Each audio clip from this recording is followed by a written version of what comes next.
All right, hello gentlemen, and welcome to my second take of yesterday's Friday live stream. Hello, Mr. Japura. Yes, my friend, you are the first one to join. Hello, Mr. Tumemet. Thank you so much. You are the second one to join. Before we begin, I would love, guys, if you can confirm that the picture and everything, like the volume, everything is looking fine. Oh, thank you. Thank you for doing that in advance, Mr. Japura. I really appreciate that. All right, so everything is working as it should be. Yes, hello, Mr. Drunken Hamster. Hello, my friend. Thank you so much also for joining again. Because you know, last night's Friday live stream wasn't really that successful, unfortunately, because we had you know, a family tragedy, unfortunately.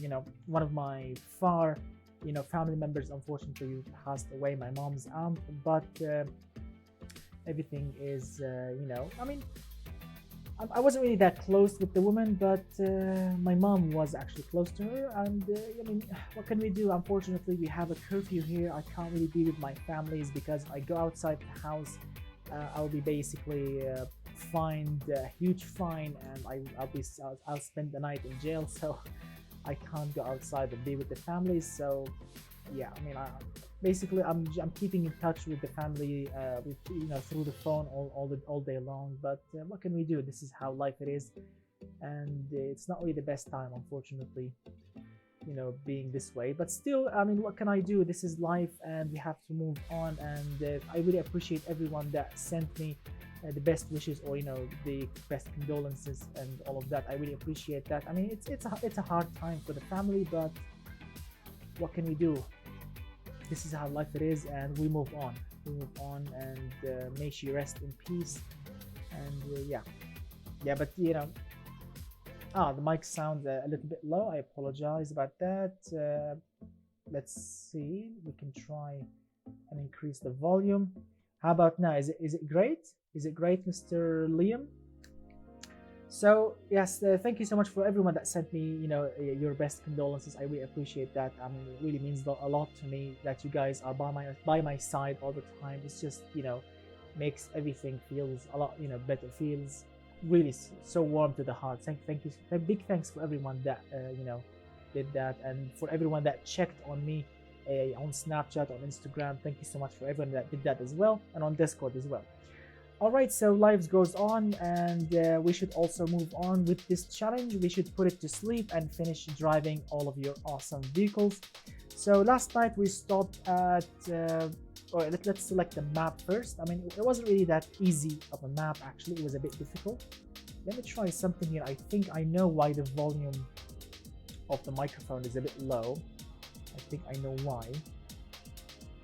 Let me check right now. Is it great now? Is it better, or is it too loud? I don't want to blow your ears off. So is it good now, the mic, or is it too loud, or is it too low? Oops, sorry about that. Same. Okay. All right, great. All right, all right, great. All right, that makes sense. Thank you. All right, so East Coast it is, and let's see what's what. Where's East Coast? East Coast, where are you, East Coast? I always get mixed up between the maps, because we have a lot of great maps in the game, but some of them. Here we go. East Coast. Here's our map. Offroad Trail 1.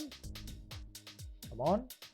Offroad Trail 1. And now we have. I think we finished. We drove. I think the last car was the Tawfiq Motors Tundra. We drove that for, I don't know, 15 times. I crashed it so many times. And then I was trying to start with the Satsuki Delta Custom, which is a very, very awesome star. But before that, there was a car last night that I think I forgot to submit, which is this one, the VDM. This one was actually supposed to appear before all of these cars, the VDM Baltica XT. So let's check it out first, and then we move on with the Satsuki thing. Currently making a not so great replica. What kind of a thing? No, I'm not using a wheel. I mean, using a wheel, it's kind of impossible on this map. I mean, with the controller, and I'm crashing. Can you imagine with the steering wheel? So all right, let's start with this one and talk about the specs. Right. Yeah, unfortunately last night was interrupted by an emergency. Yeah. Let's see. Mr. Drunken says, hey, you said you drive the Oculus on Friday stream because you liked it. Yes, I will test it at the end because I have already exported this thing that you are, the Octodos, whatever the name of it. I've already exported this thing, but I'll be trying it at the end. Not as a contender on the challenge. I'll be trying it separately. I'm not gonna timing it. I'm just gonna enjoy driving it around, you know. Making a Nissan 240Z. Sweet. Yes, that would be good, but no. I mean, because not on this map. Because if you look at the steering thing down there, the steering app, you see that I'm just going lock to lock all the time. Can you imagine going from lock to lock constantly on the steering wheel? That would be impossible. Alright, so the map is still loading, as you can see. And here we go. So the car that in question here, it's called the VDM Baltica XT. That's the name of it. 313 horsepower, 3.1 liter V6 engine, naturally aspirated again. It's running with a 4x4 system, 6-speed manual gearbox. This thing weighs 1.4 tons and it can do 16 mpg. Now, as you can see, this thing looks like also another Asian, maybe Japanese, you know, compact off-roader with some wide wheel arches, as you can see, because we do have some fat off-road tires. We do have some towing hook or towing hitch, whatever the name of it, and you know what I mean. You know, this one, so you can tow like a caravan behind you or a trailer, and this one so they can actually hit you up from a trailer when you actually, or from a ditch when you actually crash this thing. So it's very cool. We have a jerry can, a spare wheel, a roof rack on top. It looks very cool, very stock, but also very sweet. Did you ever use low range yesterday? No, but there's a car, there's one Mr. Japura that I will be definitely using a low range, because the creator of it, I don't know what he was thinking. He actually made the regular high gear, or the high range, he made it so freaking long that the car just stalls all the time. Yeah, you will be seeing that later. So let's start driving this one and see how this thing will actually cope. So we need to lock the diffs and disable traction control. Here you go. Oh, wait, no lockable diffs? Wow, no lockable diffs. Okay, so I think this thing is using maybe some sort of gear limited slip diff then, or maybe an open, but let's see. All right, that was a nice start. Yep, gear limited slip, I can feel that. Maybe. I mean, the diff definitely feels locked. Alright, let's focus. We don't want to crash this thing. Whoa! Okay, we lost something.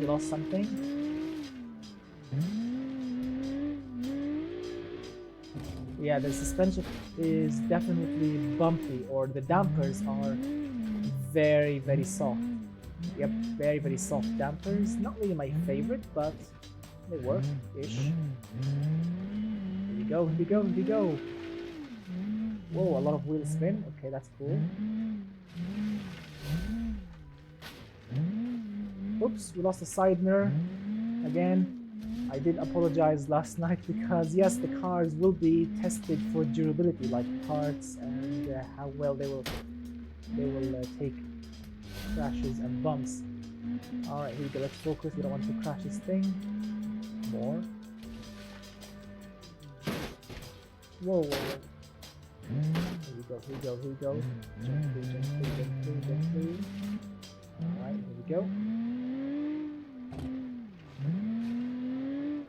You can't really drive fast, because if you drive fast and try to brake hard, the front of the car will just dips on its face, and basically it will result in crashing it hard. Here we go, over the rocks, gently. Here we go. More rocks. Oh, okay. So as you can see, BeamNG got updated with new crashing noises, which is a lot less scary, because the previous version of BeamNG used to have some sort of crazy, extremely loud like crashing noises, which basically makes you jump out of your seat if you crash anything. but now they are a bit more forgiving, which is very cool, I think. Alright, here we go, here we go, here we go. Going over rocks, doing a nice job so far. No mechanical faults. Suspension is still intact. Here we go, gently, gently, not to fall off the cliff. Here we go, coming over to the end.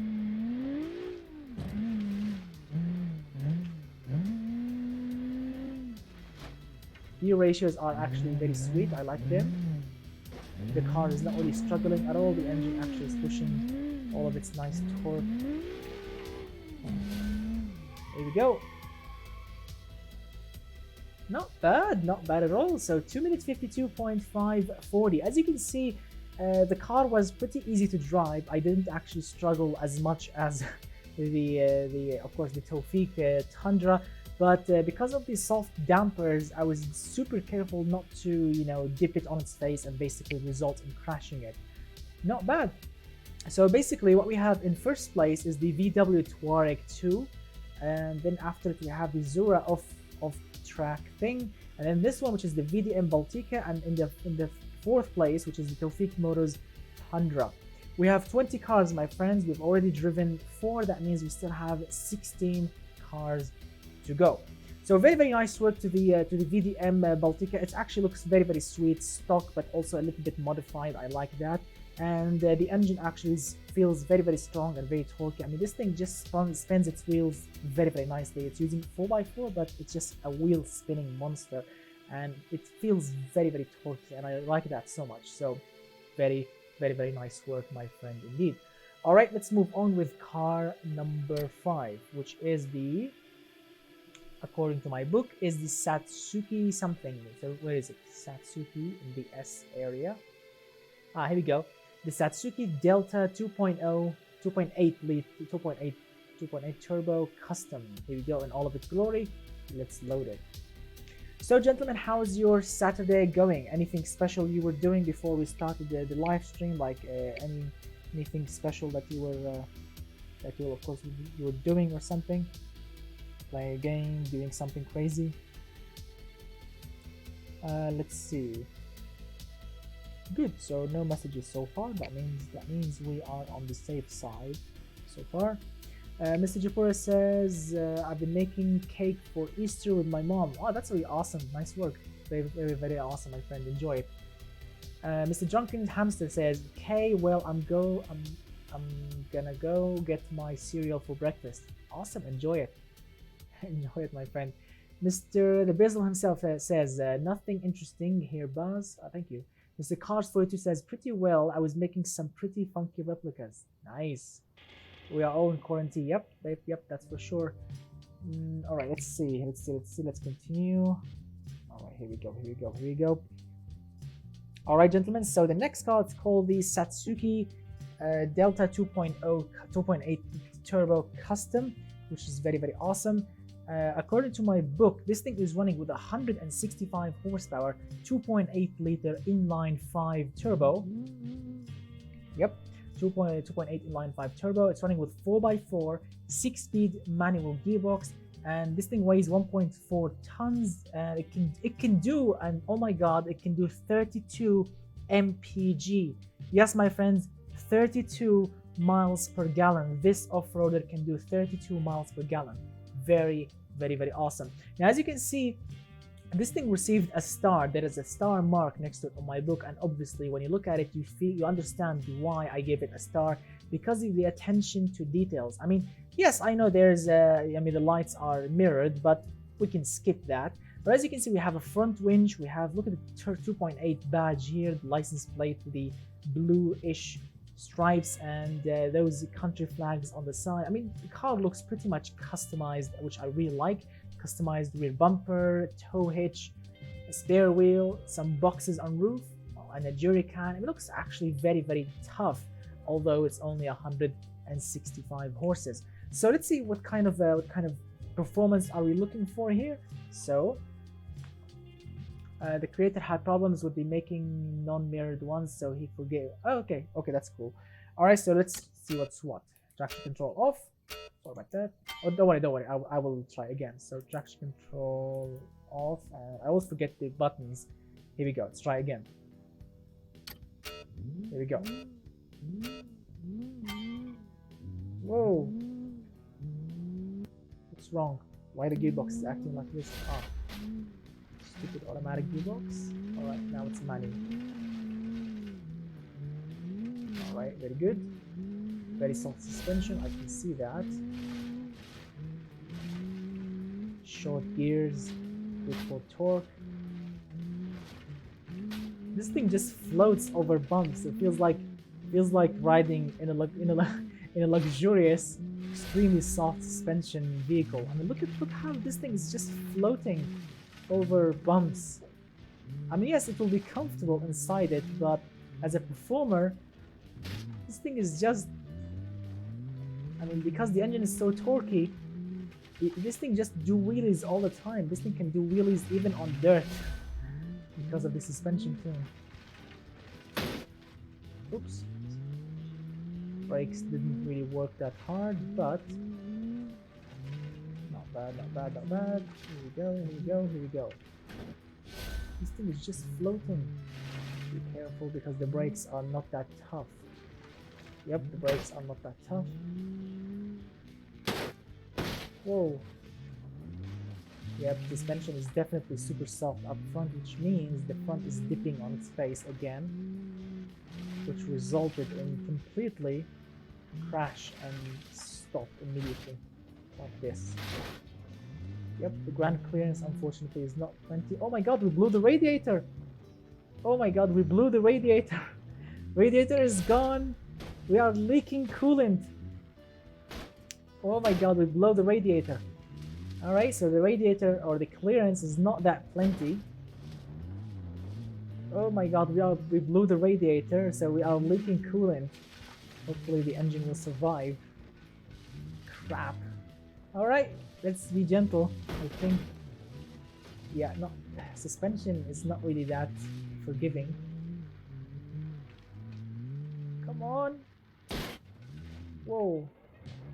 Ground clearance is not... I mean, it looks good, but doesn't really perform that well, unfortunately. Wow, we blew the radiator. I can't believe that. Come on, come on. Temperature is looking good. We are not in the danger zone.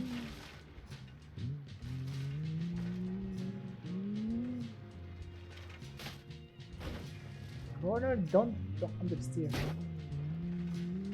Here we go, here we go. Alright, let's shut down the engine. Wow. So, as you can see, the performance is not really that too bad, like 2 minutes 47.684, but we did blew the radiator because the ground clearance is not really that great. I mean, look at that. I mean, how can I show you that? Yep. I mean, look at the damage that we did up front thanks to the front very soft suspension. Look at that. Basically, we smashed the front of it, which resulted in blowing the radiator to pieces, basically. So, okay, I really love the tune. I really love the looks of the car, but unfortunately, the suspension it's not really great for going over bumps or going over rocks in speed. Basically, it will just bottom out and basically crash the radiator, which is not really what you want in an off-roader. But I really like that. It's so this thing looks so cool, and I really like it. So I think very nice work indeed.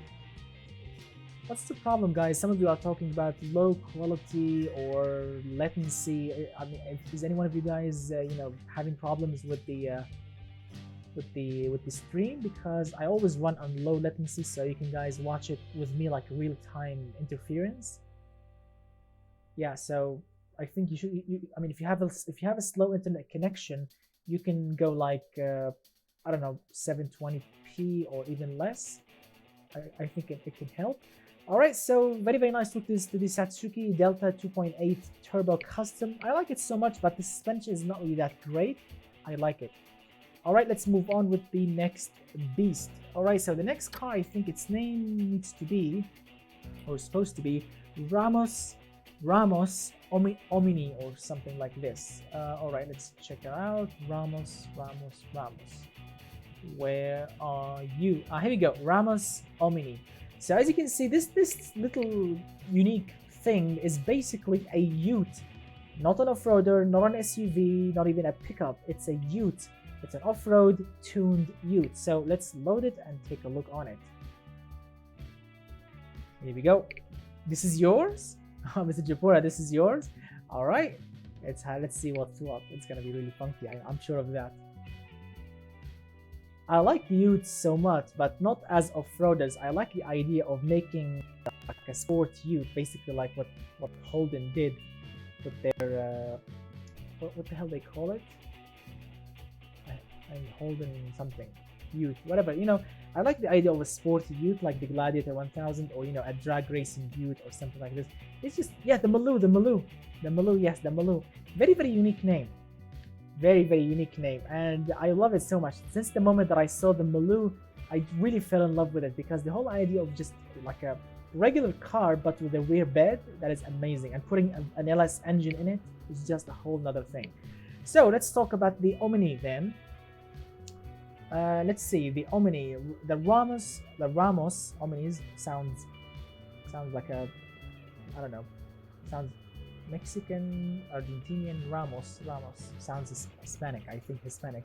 So Ramos Omni, 512 horsepower. Yep, 512 horsepower, 8 liters. Yep, 8 liters. Boxer 6 naturally aspirated engine. Massive Boxer 6 engine, 8 liters. It's running with 4x4, 4-speed advanced automatic gearbox, 2.4 tons of weight. And this beast can do 20 mpg. My friend, yeah, I mean, massive engine, 8 liters, and it can do 20 mpg. How did you manage to do that?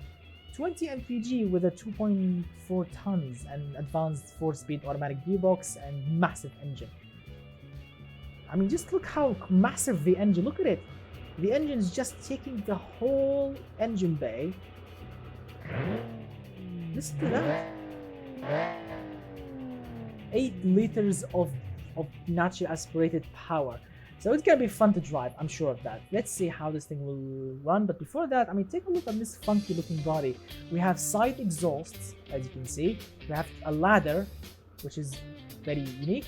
And this spare wheel slash something in the back, and a box up roof, and of course some roof lights. And take a look at that. Take a look at the hood scoop. There's a fan to cool down the engine, which is very, very sweet. I like that. The front is very, very funky. I like that as well. Sweet. All right. Yeah, it's ladder frame, which is really tough. All right, so let's take a look and see what's what.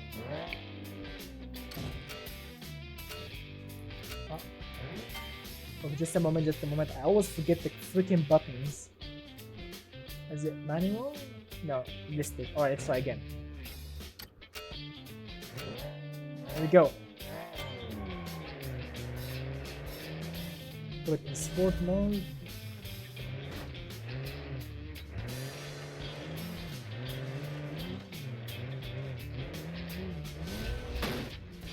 Whoa, ground clearance is not 20, but it's fast. Whoa. Whoa. Understeer a little bit. I'm sorry I can't read the comments. Let me stop the game. What? Keyboard mashing, trying and find it. Yeah. Alright, here we go. Whoa. Alright, first bump. Alright, not bad.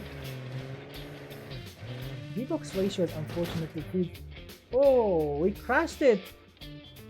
Aww, we lost a wheel. We hit a tree and lost a wheel.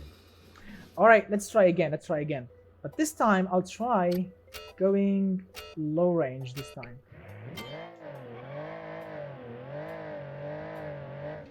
Alright, let's try low range. Maybe this time with the low range, we can have more torque, because high range, we didn't have that much torque. You know, it's automatic gearbox, so who cares? It will shift on its own. Yeah. Yeah, we definitely have more torque now. I mean, speed is not really our friend here, so who cares about speed? Alright.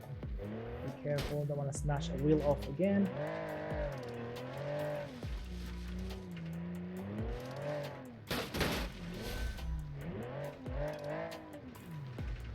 Whoa! Oh, crap. Understeers a lot.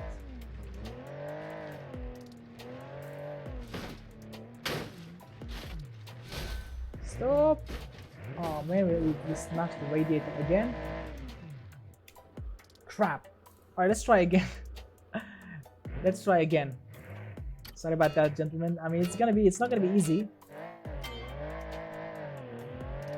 It's not gonna be easy, I'm sure of that, but we just need to focus. I mean, this is like the tundra all over again, you know. It's repeat tundra thing. Alright, we're good. Let's focus more. We need to focus. We just need to focus.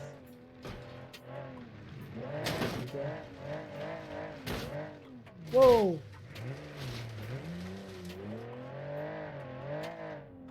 So power sliding is not great. It's torque, yes, but power sliding not really a good thing.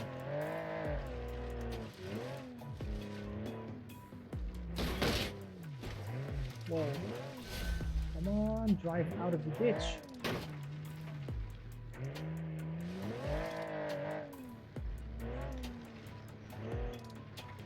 Let's be careful, let's be careful.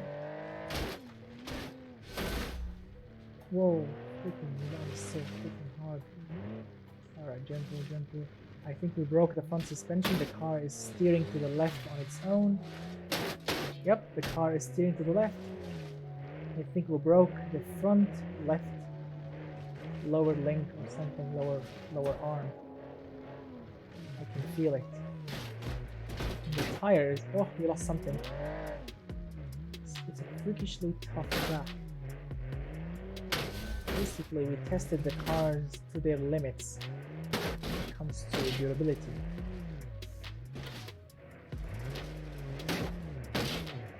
Whoa, this thing is just bottoming out so freaking hard. Slow down.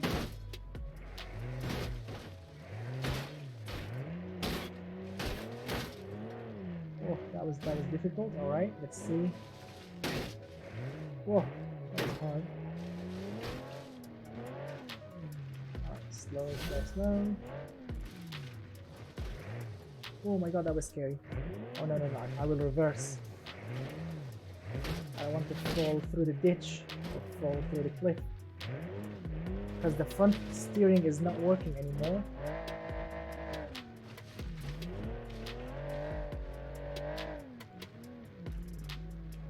But the steering unfortunately is not really working as it should be now. We completely smashed the front.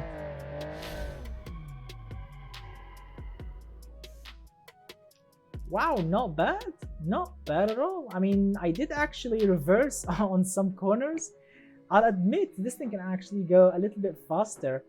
I mean, very, very nice work. I have to say, very, very nice work. I mean, unfortunately, we broke the front suspension. I mean, I completely... Look at that. Let me show you. I completely smashed the front suspension. I mean, look how bent the tire is. And look at that. So this tire is sticking out by that much. This one is not, as you can see. It looks just, I don't know, it looks completely destroyed. The steering is just so freaking broken. I mean, look how this tire just steers. Basically, the front suspension is completely smashed, and wow. Wow, indeed. So I think very, very nice work to Mr. Japura. Again, I apologize. I mean, because this thing understeered so hard, which resulted in completely destroying the front suspension, and this thing bottomed out so hard on many, many corners. This thing actually was bottoming out really, really, really hard. Like, I mean, you saw that on many, many of those rocks. It was just smashing itself, basically. You know, even when I'm going so slowly, it was just smashing itself. Yeah, which is not really, you know, not really great, but very quick. I like that. Very, very nice work indeed, Mr. Japura. I really like the design, but there's something not really quite pleasant with the ground clearance. But I really like it. No, unfortunately, Mr. The Great Mixer, because I've already I've already downloaded the cars. I've already exported all the cars. I can't just re-download and re-export a car. I can't do that. I'm sorry. Better luck next time. I never actually I'll never accept a car after the deadline, because when we reach the deadline, that's it. Everyone knows that, Mr. The Great Mixer. I apologize, but everyone knows that when we reach the deadline of any challenge, that's it. No more submitting. So better luck next time, my friend. I'll be driving the version that I got. So better luck next time, my friend. I'm sorry about that, but we have to, accept what we have. So thank you so much, Mr. Japura, for the awesome Ramos Omni. Very, very crazy youth, and apologize for crashing it. But it was very, very awesome. I really had fun. So after the Ramos Omni thing, we have a car, which I don't know if the name is actually offensive or not, but I'm gonna say it anyway. It's called where is this one? I don't know if I did actually export it or not.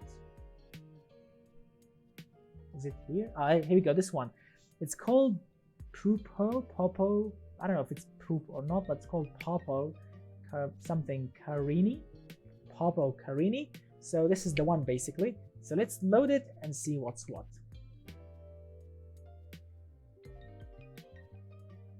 Let's see. Let's read your comments. Just tell me for the next time how to put defroster lines. Defroster lines. You need to download. A special mod called. It's like basically squares, circles, and triangles with different colors. The Great Mixer.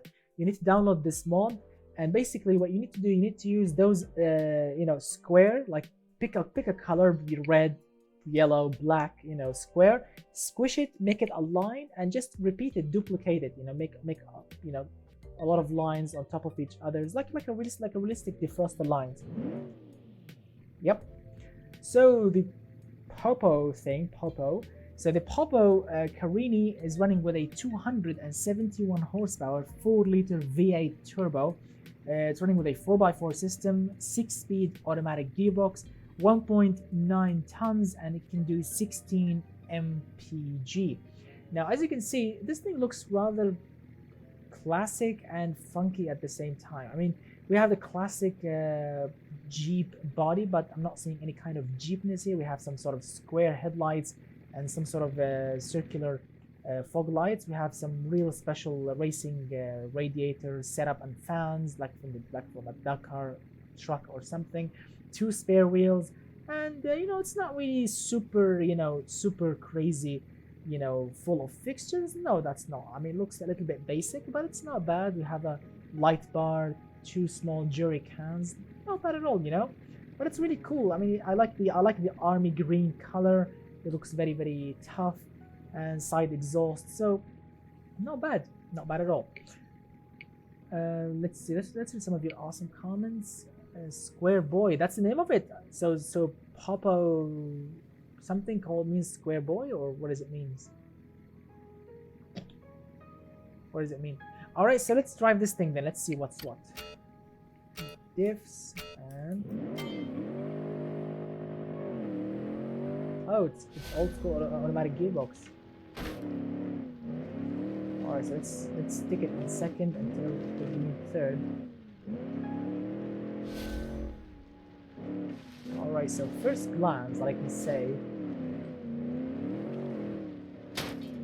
Alright, so it's quick.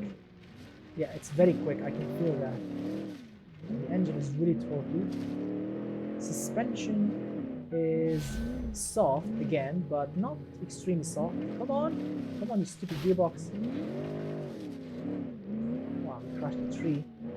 So the gearbox is, because it's old school automatic, it's not really that quick to respond. It's just so freaking lazy. But shoving it in second like this,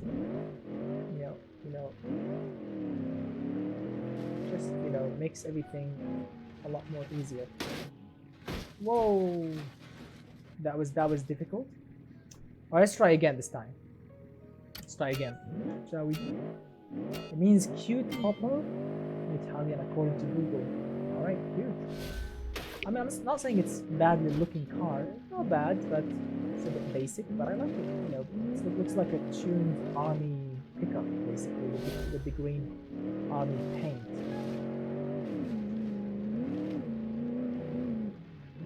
Yeah, it's definitely a quick boy. Not only a square boy, it's quick as well. This twin turbo V8.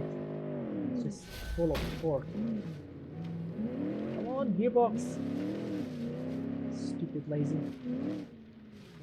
Old school automatics are not really that quick. Like you smash your foot hard to the floor and nothing basically happens. At least with the modern automatics, in pure sense that you want power and it will just shift down, kick down as they call it.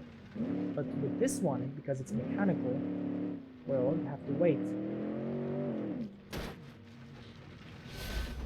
Alright, so I can already feel that the brakes are not that great.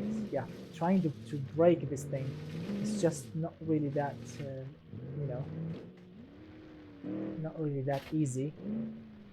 Yeah, unfortunately the brakes are absolutely, you know, not really that brilliant. But let's continue. Let's soldier on, because basically this is like an army truck, and let's soldier on. Yeah, the brakes unfortunately are not that powerful. And I did actually mention in the rules video that please make sure the brakes are actually strong enough to stop.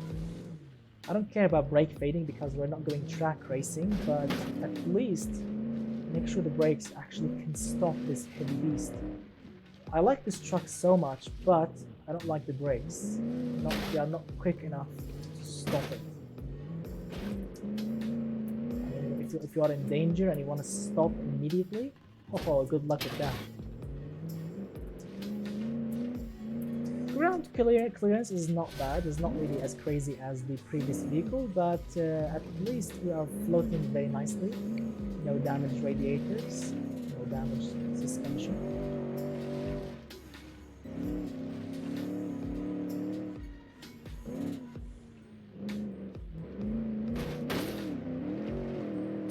Alright, here we go.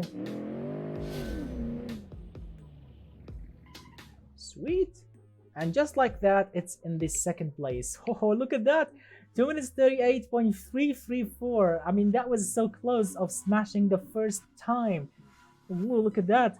It was so close actually to smash the first vehicle, to smash the quickest time. Look at how, look at the time difference. Wow, I mean, just awesome.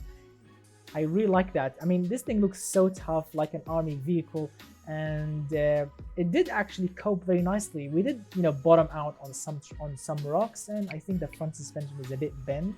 Like, look at the tire. How is it like a positive camber, not really negative camber? Looks like positive camber, but yes, we did bend the front bumper also a little bit, as you can see.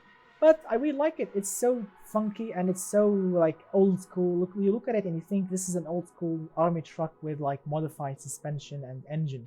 Very, very sweet. Very, very nice work actually to the creator. I really had fun driving this thing.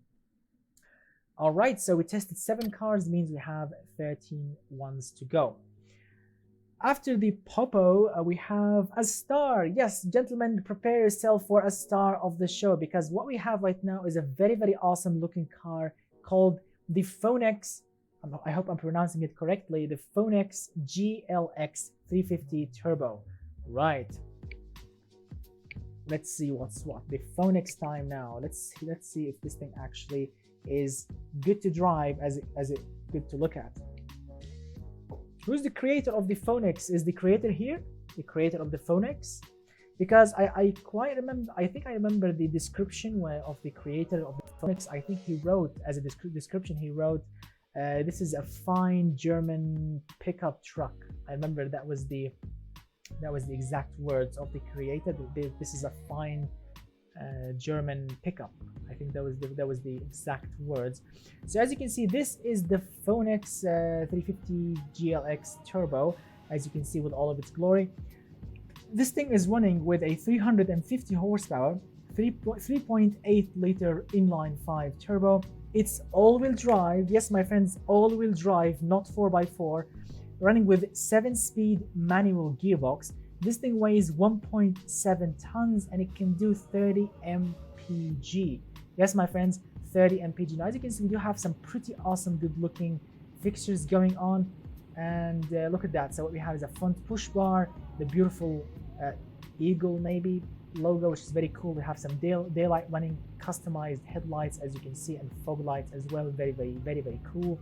And yeah, class isn't, yeah, Mercedes X Class. So yes, we have some nice modern rims, very beautiful looking side body, and the rear actually is pretty sweet as well. They have a customized rear bumper, tow hitch, and all of that. I mean, it looks very cool, very cool looking, you know, stock but modified. And we do have a side exhaust on the side. So as you can see, the engine shoots all of its gases on the sides like that, which is very awesome. So let's drive it. Inline 5 turbo, 350 horsepower, good fuel economy, and all-wheel drive. Remember, all-wheel drive, not 4x4. That means no low range gearbox or high range. No, none of that nonsense. So let's see what's what.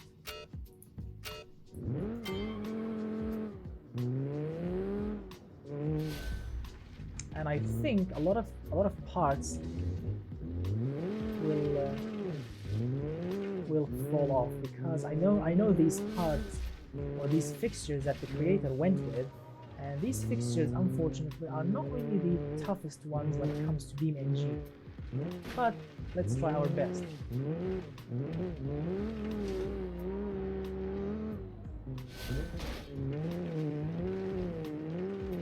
Here we go. Alright, here we go.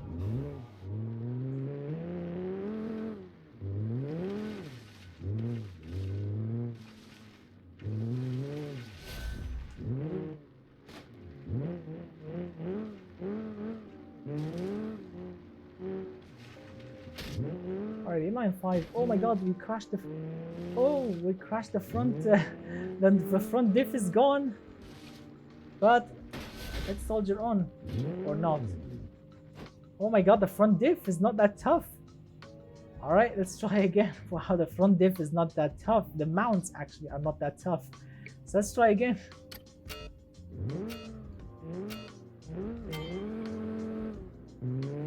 Wow, the front diff mounts are not that tough. This diff definitely, you know, just... Oh, we lost something. I think we lost the push bar. Let's try again. This time, let's be careful.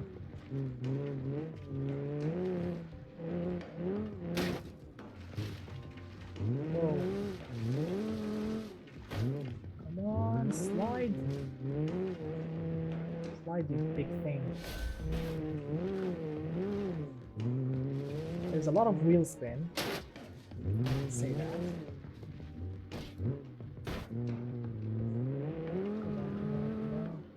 You're a pickup, you can do that.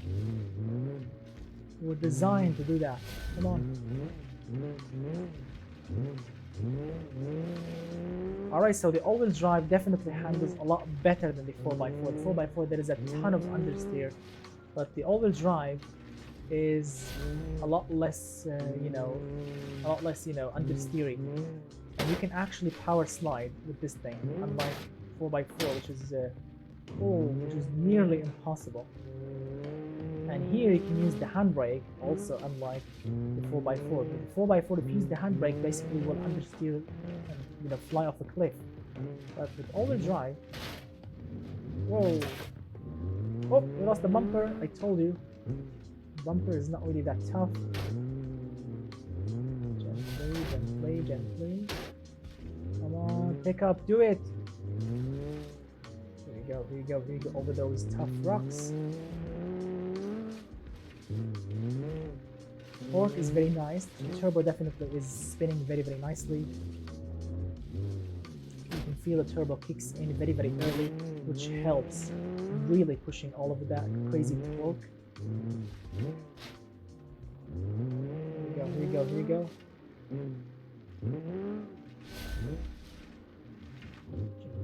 Gently, don't want to fall off a cliff.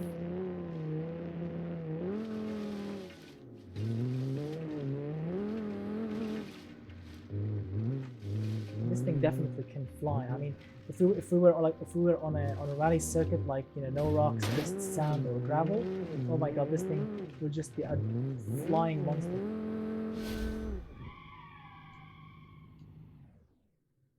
Whoa, look at the difference. Look at that. Just look at that. Wow, 2 minutes 30.637. Wow, I mean, you can definitely feel the difference. You can definitely feel the difference. Very, very, very nice work. Yes, supercharger. To be honest, Mr. Technogus, because you know superchargers can actually give all of their torque like instantly. I think you know they are great. They are a great option actually because they are spinning with the engine, so they can give all of their boost basically immediately, which is very, very nice thing. I think superchargers can be fun, you know, on off-road vehicles. I think so. But turbos, if you are using a massive turbo, it's not going to be really that great. But it's just awesome. Yeah, definitely. Forced induction will have a great torque advantage. Like even the tiniest and the crappiest turbo will give you a lot of torque. Basically, it will just bump the torque really hard. Yes, 8 seconds. 8 seconds, my friends. The Phoenix GLX 350 took the quickest time so far of 2 minutes 30.637. Very, very, very nice work of the Phoenix creator. All right, very, very cool time. I really hope that we can actually break it with another car. Let's hope. All right, so let's move on with the next beast. All right, so the next car that we have, it's called, after the Phoenix, we have another car called the Padilla something. Let's see, where's the P? Ah, here we go. Padilla Empire Off-Road Mod. Here we go. Let's see what's what. Yep, low lag turbo. Like go as small as you can if you are building an off-road vehicle, because you need low end torque basically to climb over rocks and to just, you know, get off the line, or to get off, you know, sand quickly. You need extremely low end torque. Or nitrous definitely works, but yeah, you know what I mean. I mean, definitely on off-road vehicles you need great you know, great low end torque. Mr. Drunken Hamster said only positive displacement superchargers, roots, and twin screw act like that, and the reason is because they are quite literally act like their names, effectively giving the engine displacement.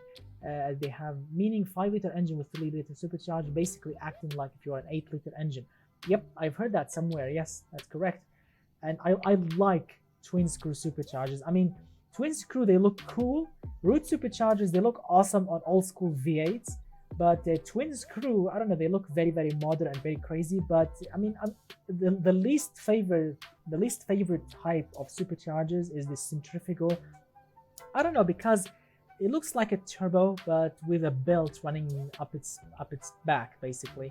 So I mean, it's not bad. It's actually a very cool idea and everything, but I think superchargers, the coolest ones are the ones that you can stick on top of the engine as an intake manifold, like basically, which is very, very awesome. So I really cannot wait for that. I mean, when the supercharger update when they release the supercharger update, oh my god, I have so many engines that I want to replicate, so many crazy cars that I want to replicate as well. Right, so as you can see, gentlemen, this is a crazy looking car called the Padilla Empire Off-Road something mod. This thing is running with a 344 horsepower, 6.3 liters. Yes, that's that large. 6.3 liters, inline 5 turbo, 4x4, 6-speed manual gearbox, 2.2 tons, and it can do 27 mpg.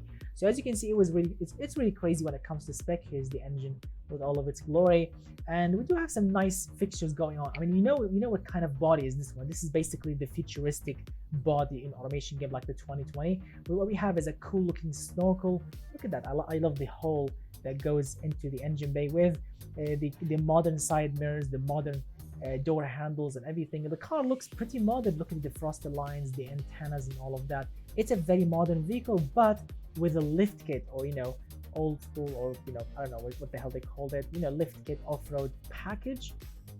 The brakes, the rear brakes looks very tiny to me, very, very small discs, and the front, well, not that large, but they work. What I really hate, makes me really like hateful through automation, which is the differential, the solid axle differential. Looks hideously tiny. I mean, what the hell is this? I mean, look how tiny the area when with all the gearing that sits in. I mean, this is pretty much unrealistic. That's why I hate using solid, because they look like toys, basically toys diffs. Yeah, I really hate that. I really makes me really angry and hateful towards using solid axle. But I really love the looks of the car. Look at the tail lights, by the way. Very, very customized and futuristic. Also the badge, just awesome. So let's drive it and see what's what. Oh, 4,000 RPM only. It's a low revving engine.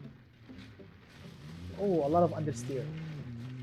A lot of understeer. Catastrophic amount of understeer. The torque is amazing. Yep, I mean, you can just shove it in a third gear or second gear, it's just fly. But, oh, understeer.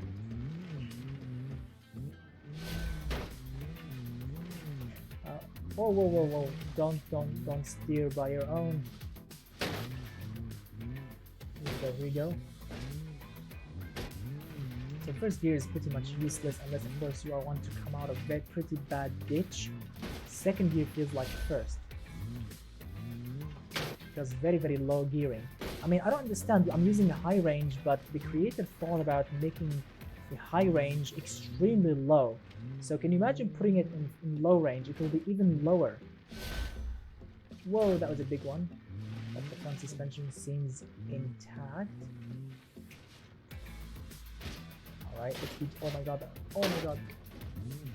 Oh, that was scary. We lost some fixtures. I don't know what we lost, but we lost something. The steering is just feels... Oh my god, I think we broke the front suspension. This thing turns left on its own now. Gentle. Alright, first gear here works fine.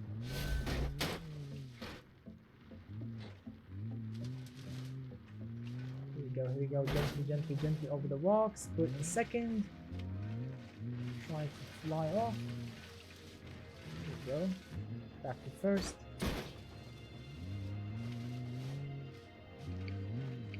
I mean, I love the torque. The engine feels extremely torquey. I like that so much. But...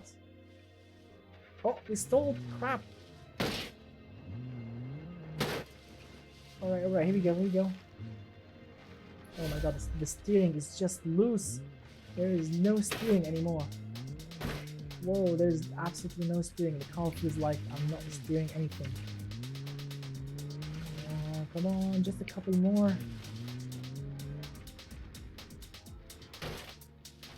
Whoa, it's like there's no right steering. Come on.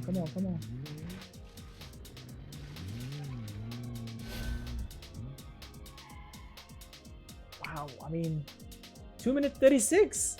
Wow, with all of this struggling, and we actually smashed the old numbers, the 2 minutes 38. Look at that, 2 minutes 36. Not bad at all. I mean, because it's still 4x4, that means a ton of understeer. But look at the time difference. 2 minutes 36.719. Very, very, very nice work. And let's expect the damage, because we did damage this thing, and we did damage it pretty badly. I mean, look at the front bumper, basically completely smashed. We took a large hit on this right side and the left side when it comes to car side. And yes, definitely the steering feels loose. I mean, look at the diff, it's just out of its place. Oh, and we actually bented the wheel. Look at that. If you actually look at the wheel or the tire, it's just bent. Whoa, we bent that very, very badly, and we smashed the front. I apologize about that. Look at that, even the intercooler is bent badly. So yeah, but I really like the engine torque. The torque is just mesmerizing. I mean, this thing just flies in the right gear. This thing just jumps and just go out crazy like that. Very, very nice work. Absolutely, I definitely enjoyed this thing. I mean, it's definitely scary and very, very understeer, but I really like it. 2 minutes 36.719. Yes, Mr. Zappy, it was pretty awesome. Very, very awesome work to the creator. Absolutely sweet work. The car looks very, very funky, and it drove very, very crazy. All right, let's see what's next. So after the Hedila Empire, we have another vehicle called the Overtrue, I think. Where's the O? Where's the O? Should be down there. Where's the F? Where is it? Am I seeing it correctly, or do I need glasses? Ramos. Oh, here you go. I need to go. I think supposed to be right. Here we go. The Overture Invoice Seeker. That's the name of it. It's called the Overture Invoice Seeker RS TCP 267. I mean, we have 20 cars. When I get only 20 cars, that means TCP won't really count, but 267. So let's see what's what. The Bezel himself says the Overture is supposed to be an upmarket 4x4 modified by premium company like Maybach to Mercedes. Really? I mean, it looks like a Range Rover-ish, but I really like it. So Mr. Drunken Hamster says also about centrifugal supercharger are like belt-driven turbo compressor. But the belt turns the yes, there are some gearing in that. Yes, I saw that. So Dakios, which like spins at extremely high RPM. Yeah, I saw that. Because I do watch the engineering explain video. That guy is just awesome. He explains absolutely everything in the most scientific and crazy funny way. So I like his videos, and I did watch that video explaining that. Very, very awesome. So yeah, and thank you for explaining, Mr. Drunken Hamster. I really appreciate that. So as you can see, what we have here is the Overture, basically off-roader. It looks very, very luxurious. Basically, it looks like a tuned Range Rover, basically. You know, ish. I really like the crazy, like luxurious looking purple paint, the fixtures, which makes it look very, very awesome. I mean, take a look at those defroster lines on the side window. How awesome is that? Check it out. I mean, this is just pure attention to detail. I mean, look at the taillights as well. Very, very luxurious. Very, very awesome. It looks like one of those like early 2000s Range Rover, or like mid 2000s Range Rover, you know, tuned by an off-road company. As you can see, what we have is some sort of boxes up front or on the roof rack, a jerry can, a spare wheel. It looks very, very yummy. I really like that. Very, very awesome. And take a look at the exhaust. I mean, if you are searching for the exhaust, where is it? Well, it is. These two pipes between the towing hitch, basically, or whatever they call this red thing, are basically the exhaust. So can you imagine like this thing falling into a ditch, and then emergency or AAA will come to rescue you? And can you imagine the poor fella that will touch this red hitch with his bare hands after the exhaust been shooting hot gases and heating up this metal? Can you imagine the poor fella that will touch this red thing and burn his hands? Can you imagine that? I mean, that's gonna be absolutely crazy. Who will be brave enough to touch this thing after a long drive, after those exhausts been shooting hot gases and heating it up all day long? I like it. It's so funky. Yeah, it reminds me of this Skyline Midnight Purple. Yeah, it looks very, very close to it. It's red because it's hot. All right, let's see what's what. Sorry, let's talk about the specs. I forgot to talk about specs because the specs are pretty crazy. Guys, remember, what we have here is basically a 563 horsepower, 8 liters, yes my friends, 8 liters V10 turbocharged engine, 4x4, and this thing weighs 2.7 tons. 2.7 tons. It's running with 7-speed advanced automatic gearbox, and it can do 15 mpg. So it's a powerful beast. It's a powerful beast. So let's see what's what. Here we go. Oh, something is dragging. Who cares? We are on. Come on. The automatic gearbox, I can't do anything about it. What? Whoa, we smashed the wheel off. Sorry about that. That must be very, very expensive to fix. Alright, let's try again. This thing just...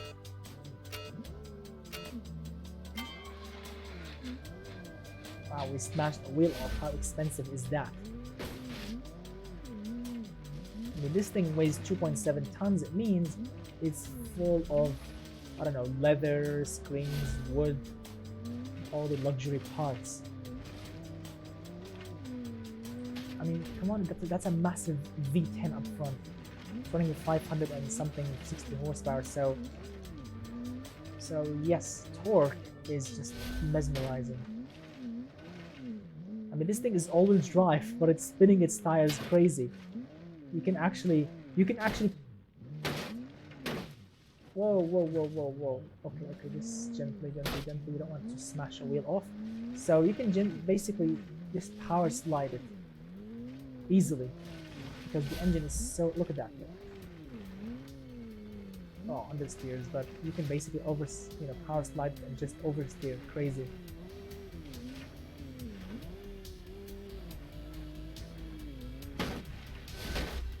Oh man, driving slowly. The engine is too powerful. All right, let's try again. Sorry about that. All right, that means 30,000 pounds again. Look at that, the engine is so torquey. Even if you leave it in drive and just put your foot hard down, it will just spin its tires crazy. All right, I'm gonna shut my mouth now and focus. All right. Try to drive it as quickly as I can without even crashing it. Because remember, 2.7 tons, stopping that on dirt is not going to be easy.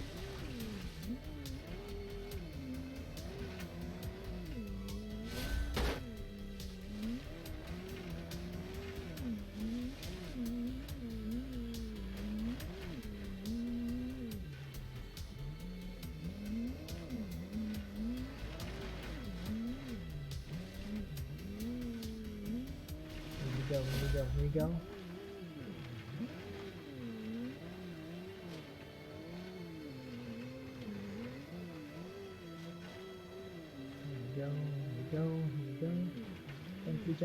Gently. Yep, thread the needle because you definitely need to thread the needle between the rocks. Whoa. Slowly. We lost something. We lost a fixture. I don't know what the hell we lost. But we lost something. Here we go.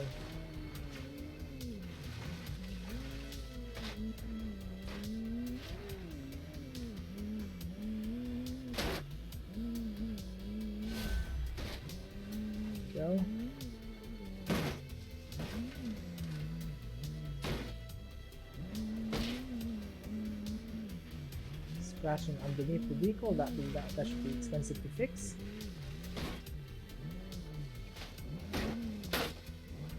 Oops.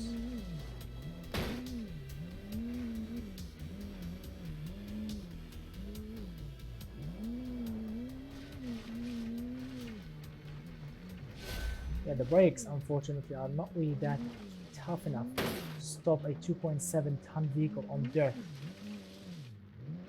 Yep, you can definitely feel that the brakes are definitely struggling, definitely stopping this thing.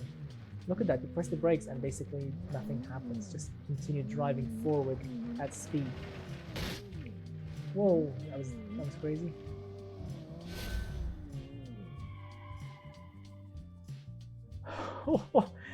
Wow, I mean, wow, dude, we have a new record, 2 minutes 28.012, a new record by a 4x4 vehicle. This is not all-wheel drive, this is 4x4, 2 minutes 28.012. Wow, indeed. Sweet. The Overtour Envoy Seeker actually smashed it with 2 minutes 28.012. Very awesome time. And remember, this is 4x4, not all-wheel drive. But also remember that the engine is quite powerful, really powerful. Like, it's a massive V10 engine with twin turbos, 560 something horsepower. That means the torque is just as crazy as power. And this thing is just so awesome. Suspension tune is actually not that bad. The steering is very nice, not too crazy. Torque is mesmerizing. The automatic gearbox is a bit, lazy, but it's just works very fine. I really like it. It's so awesome. Look at that. Let's check what kind of damage we did to an expensive $40,000, old school off-roader luxury vehicle. We did smash the front bumper a little bit. We need a new bumper. We need a new winch. And the suspension, I mean, I think there is some sort of damage, but it works fine. And take a look at that beast under there. Look at that V10 engine with all of its glory. Very, very nice work, my friend, indeed. Let's see how long it will stay. It will stay number one. This is your car, Mr. Bezel. Very, very nice work. All right, let's take a look. We tested, guys. We tested 10 cars. That means we still have another 10. Right, so after the overture, what we have next is a star of the show, another star called the Monta S. Where is the Monta S? Where are you? The Monta S of 1400. This is another star of the show because, I mean, when I load it into BeamNG, you'll definitely understand why is it a star. So let's load it.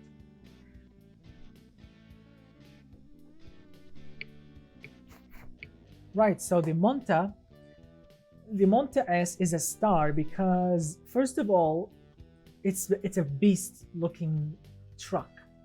It's a beast, really a beast. So prepare yourself because it's gonna be freakingly difficult to drive. It's very large, it's very heavy, and it's purely like a beast of a pickup truck. So yeah, prepare yourself. I mean, driving this thing through that narrow road, threading the needle, as I mentioned, that's gonna be impossible. But I'll try my best. I'll definitely try my best. Right, gentlemen, this is the Monta S of 1400. That's the name of it. As you can see, this thing is running with, and I'm not joking, I'm definitely not joking, 861 horsepower, 10.8 liters V8 turbo.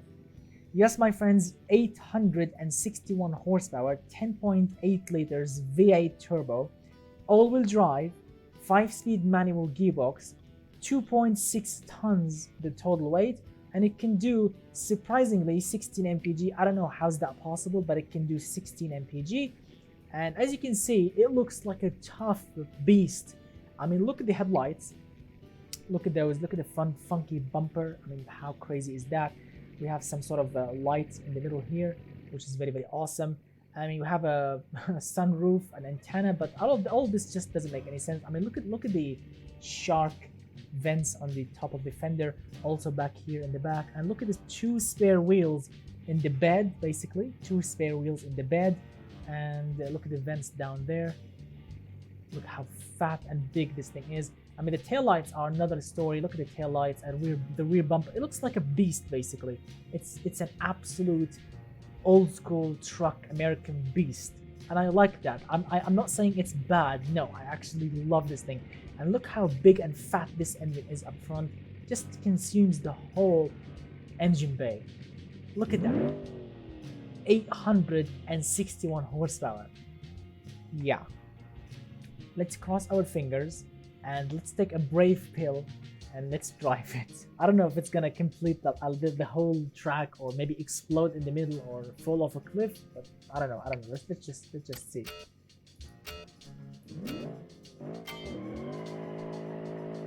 Look at that. Tires smoking, 4-wheel drive. This is an all-wheel drive, tires smoking. Whoa, look at that. It's like driving a school bus with 800 horsepower.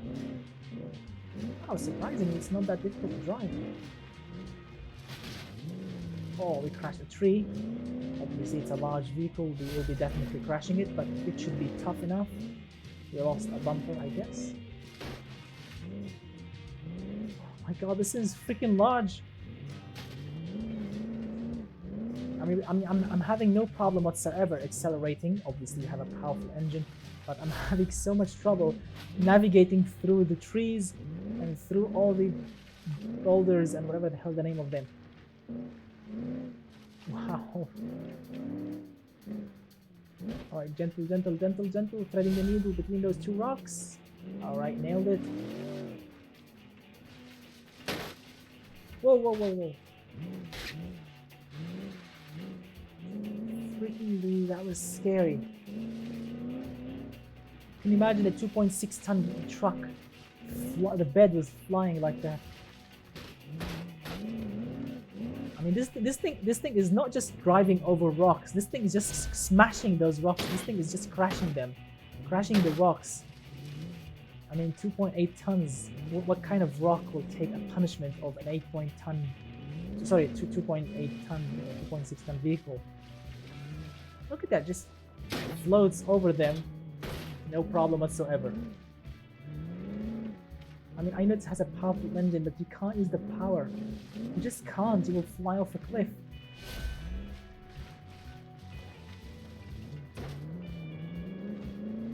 I'm barely touching the throttle, and this thing just wants to fly.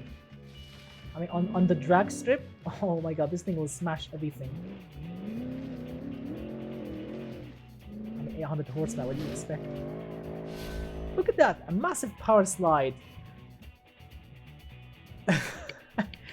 The bezel himself, where are you? Where are you, dude? 2 minutes 15.642. I mean, what kind of a crazy time is this? 2 minutes 15.642. That is a brand new record, gentlemen. Yep, the Monta S Offroad 1400 took the craziest time so far of 2 minutes 15. Look at that, Mr. Bezel himself says good night everyone, because he was the first guy, he was in the first place, and definitely this one unfortunately smashed his time.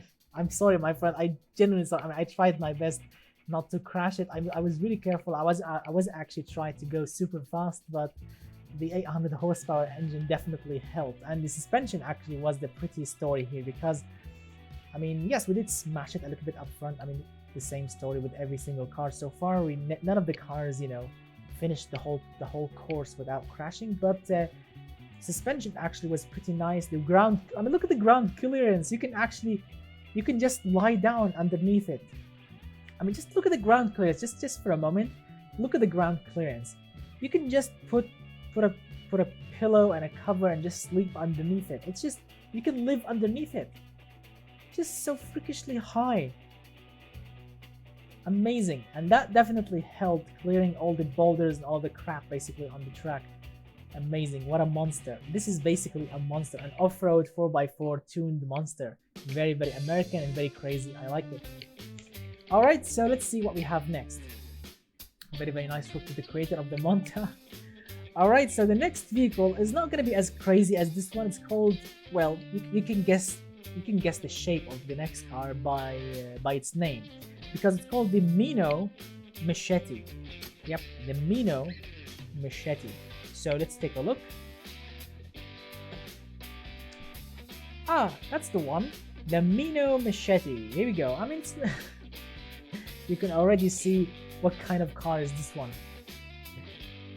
Beat by 13 seconds by a big, fat, heavy pickup truck. And you know, 800 horsepower. Wow, 800. Guys, can you imagine paying $40,000? $40,000, because each car here costs $40,000. So can you imagine paying 40 grand for a big, crazy, high pickup truck with 861 horsepower? I will definitely do that. If there's a car right now with that power and that craziness, or you know, that truck, I will go for it. 40,000 for 800 horsepower. I mean, the engine probably cost more than the whole vehicle. 800 horsepower. So, the next vehicle, my friends, is called the Mino Machete. This thing is running with a 208 horsepower. Yep, 208 horsepower. 3-liter V6 engine, naturally aspirated. 4x4, 5-speed manual gearbox, 1.5 ton vehicle, 16.6 mpg.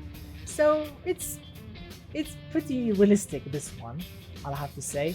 The headlights are black for some reason, but you know, this is like a tuned Jimny or an engine swapped Suzuki Jimny, you know, because the Suzuki Jimny comes with a 1.5 liter inline four engine, naturally aspirated.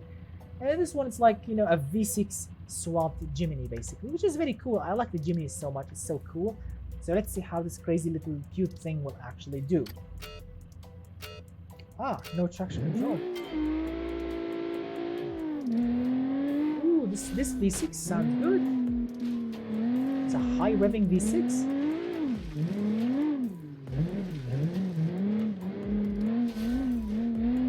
Ooh, this thing is just all over the place. Wow, this thing is just oversteering all over the place.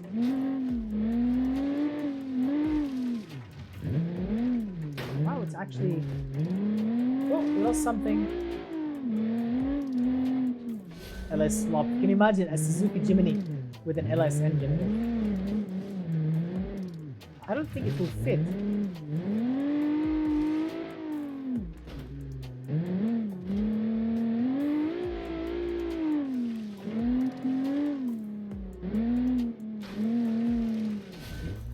I don't think the LS engine will fit in a Suzuki Jimny.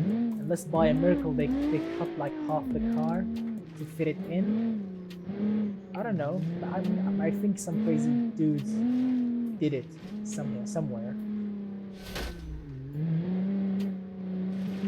I'm not saying it's impossible. Some crazy guys might do it, or maybe they did do it. Oh, we lost something.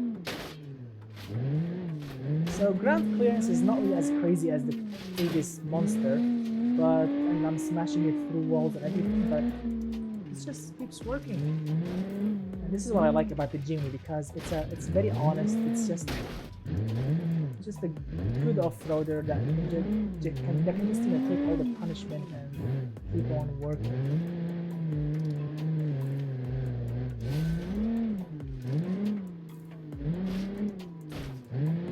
Can you imagine destroying them? Can you imagine beating an 800 horsepower vehicle with 200 horsepower? Can you imagine that? Can you imagine like breaking the news to the creator of the 800 horsepower truck creator, saying your vehicle was beaten by a Suzuki Jimny with a V6 naturally aspirated? Can you imagine breaking the news to him? I mean, that's gotta be impossible.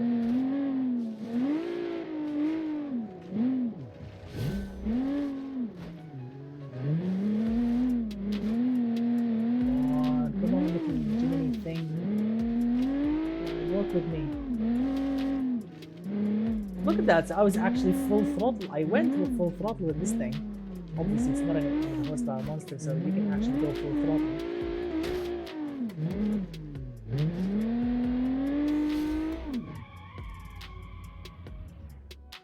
Right, well, you would expect that. You would definitely expect that from a naturally aspirated V6, Jimny, Mino, Machete, or Mustache thing. And, 2 minutes 43, it's not really that crazy, but it works. I mean, definitely works, but unfortunately, we smashed it.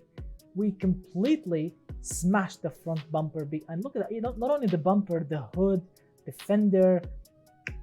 Yeah, unfortunately, because ground clearance is not as crazy as the previous vehicle, we did smash it a lot. I mean, this thing, when it comes to ground clearance or going over rocks, at speed, it's not really the best machine, but definitely this thing took a punch in its face and kept on working and working and working and working.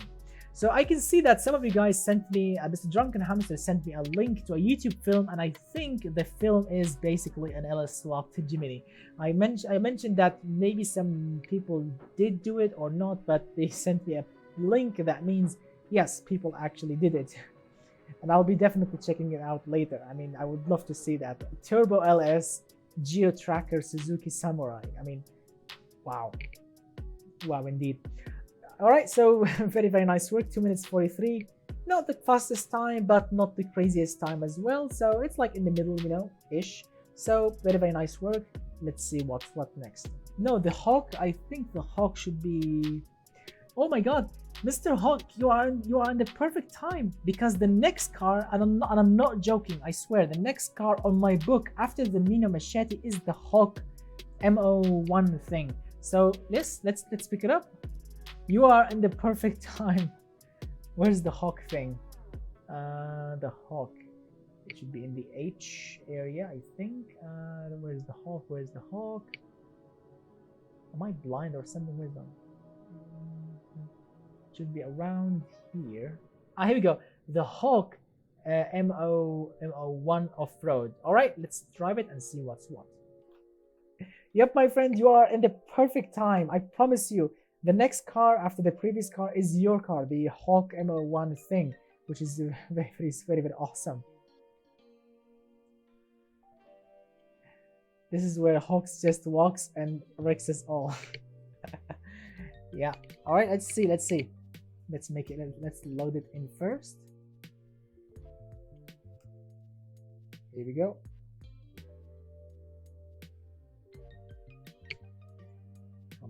Come on. It's loading. Sweet. It's loading. It's definitely taking its time.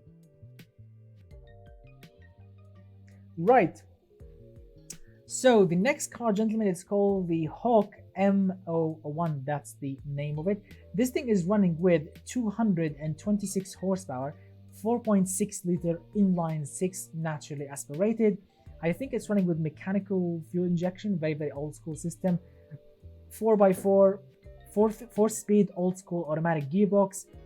This thing weighs 2 tons and it can do 15 mpg. So it's a pretty old school vehicle. It's not really pretty modern, but you know, it's not bad. It's like, you know, modernized suspension and maybe brakes, but the engine is pretty much like a naturally aspirated old school engine, as you can see. And the front is running actually with double wishbone front suspension, not solids, as you can see. And the back is also running with yes, also double wishbone rear suspension. So suspension is pretty modern on this old school truck. It's not really solid or very crazy old school. And the body looks very you know, very pretty. I love this 50s pickup truck body. It looks very yummy. And also this, we have some, I think, baby diarrhea looking paint job here, which is very cool. Funky looking front bumper, and look at those funky exhausts. One of them actually is functional, the other one is just cosmetic. Yep. So let's see what's what. Here we go. It's okay, Mr. Hawk. I mean, using a modern suspension is not a bad thing. So let's see what's what. Here we go. Locking the diffs. So, wow, very long gears. All right, let's stop it for a moment. I'm gonna go low range. Yep, low range definitely is definitely a lot better. A lot better. High range is not really the best thing. All right, suspension is not bad, but also not too cooperative. Like, it's not really cooperating very nicely with me, but okay. I'm just learning it. Whoa! I'm sorry, we smashed the radiator. Oopsie. We need a new radiator. Calling the pit lane. We need a new radiator. Hopefully this thing won't explode. Alright, threading the needle through all this steam.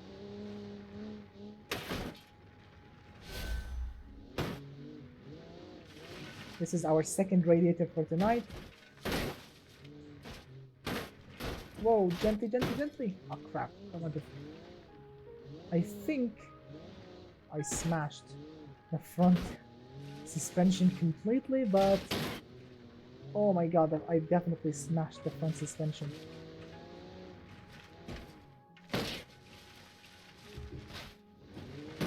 Just go over it. Whoa, just go over it. Come on. I think we lost the fake exhaust. Yep, we lost the fake exhaust pipe. Come on.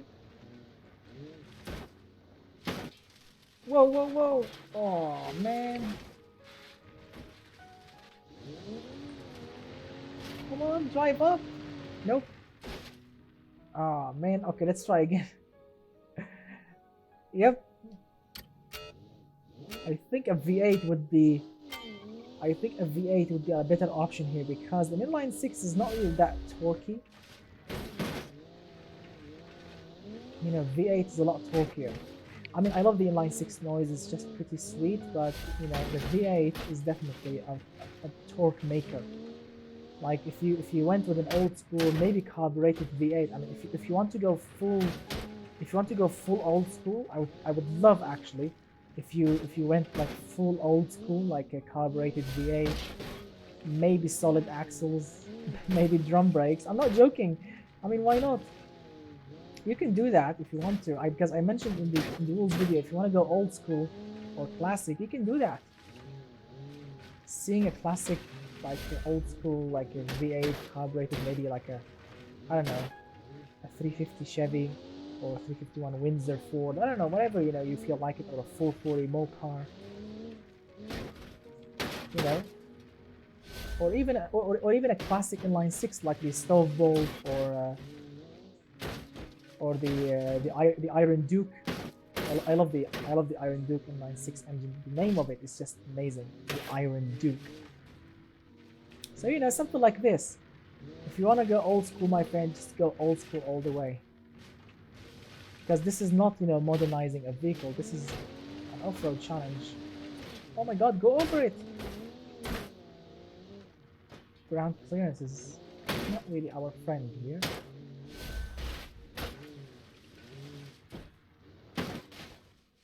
Whoa, tree. Radiator is still intact so far.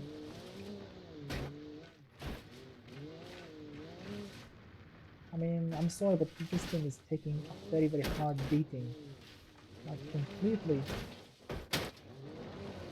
I mean, look at that, ground clearance is not pretty, unfortunately. This thing definitely needs more higher ride height. Come on, go over rocks!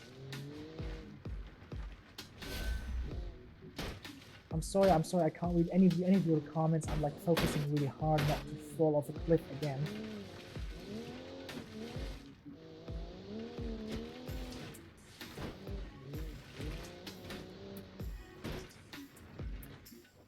Oh my God, the brakes are not also the strongest thing. Come on, foot hard to the floor and nothing is happening, come on!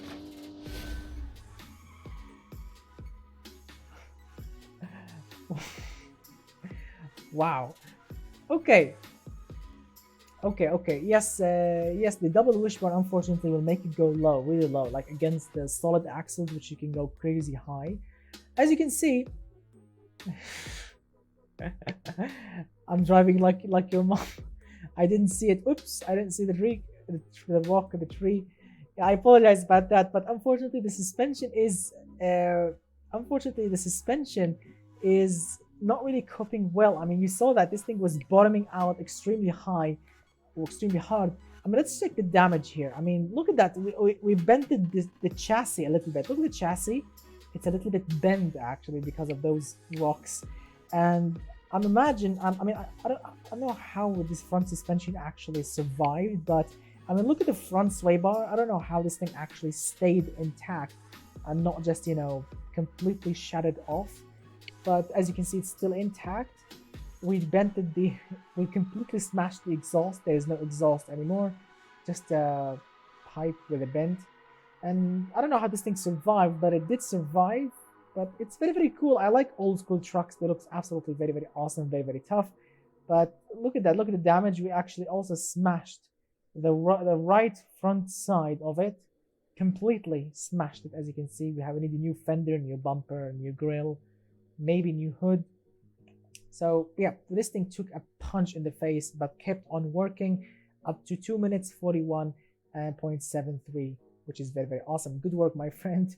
I mean, yes, I know I've been complaining about brakes so much because of the, you know, they can't stop on time, but Mr.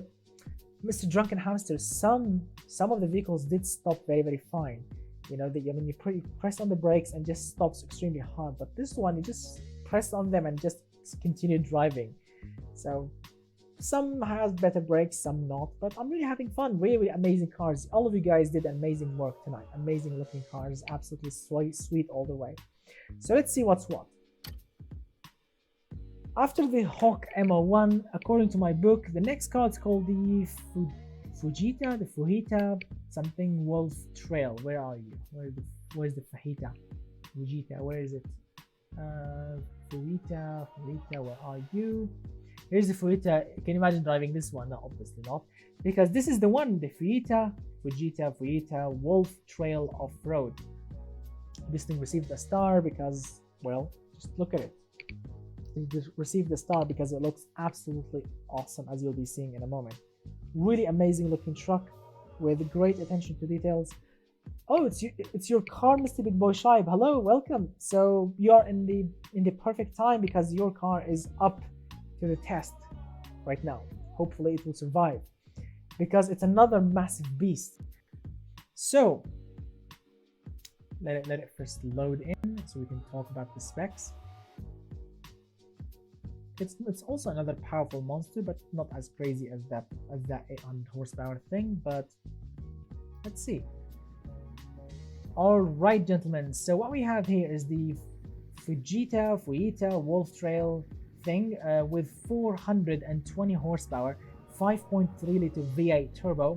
It's running with 4x4, 6-speed manual gearbox, and 2.2 tons, and it can do 16.7 mpg. Now, as you can see, this thing looks actually rather very interesting. I mean, look at the badging in the back, 5.3 V8 CRTD thing, and well, it'll have an Asian looking license plate for some reason, and you have double exhaust, which looks very funky, solid axles front and rear. I mean, look at the side, just amazing. The side, very nice attention to details. We have a roof racks, whatever the hell the name of them, this spare wheel in the back, and those roof lights. We have a snorkel, which is very cool off-road touch. And just look at the front of the car, look at those modern headlights, the push bar, the winch, and everything. Very cool, and definitely received a star because it looks absolutely sweet. All right, gentlemen, it looks very gorgeous. Yeah, so let's see how this thing will actually perform. 420 horsepower, 5.3 liter V8. It's 4x4, so let's see. Here we go.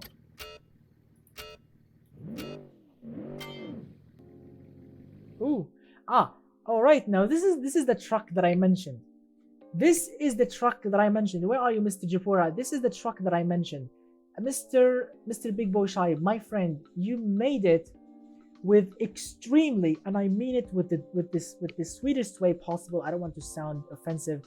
You made it with extremely high, or high range, or long gearing. You made the gearbox with extremely long gearing, because first gear, or the first gear, is so freaking long that the car just stalls all the time. I promise you, if you drive it slowly, it will just stall all the time. So look at that. I'm gonna repeat the lap. I'm gonna repeat it, but just to demonstrate. Just look at that. I'm gonna stop, right? Put it in first. Drive slowly. Look at that. Nothing. This is foot hard to the floor. Look at that. Yep. So that's not the best thing ever. Look at that. If you drive it slowly, it will stall. Or not. It did stall with me last night. But anyway, let's try again. But this time I'm gonna put it with low range gearbox, so it will be absolutely crazy. Here we go. Low range gearbox. All right, that's a lot better. I mean, Mr. Big Boy Shaib, I really love the look of the truck, and I think we lost the front push bar, but I really love it so much, the engine, gearbox, and everything. But freakishly high gearing is not your friend here. Ooh, look at that with low range. This thing actually is a monster. Alright, so it does bottoms out a little bit, but it's not bad. Spins its tires. Cool. A lot of torque. Whoa. Oh, a tree. My bad.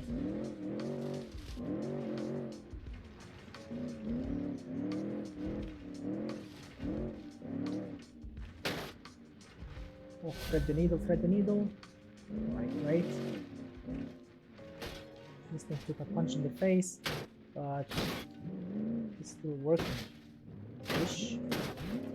No, no, no, no, don't fall the cliff. Don't fall, don't fall. Be a baby and continue. You are the best. Don't worry about it. Come on.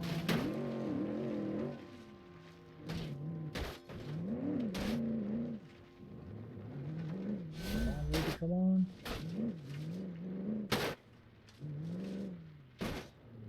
Here we go, going over those rocks.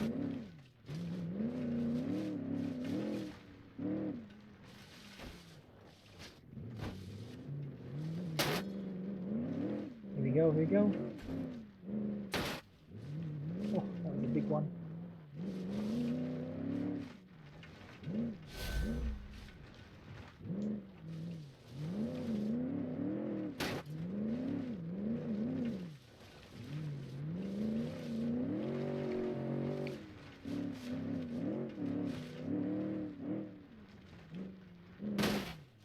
Whoa! Oh no, not at the end. Oh man, at the end! Ah, I'm sorry about that. At the end. I'm sorry. Alright, let's try again. I apologize. I know it's at the end, but what can we do?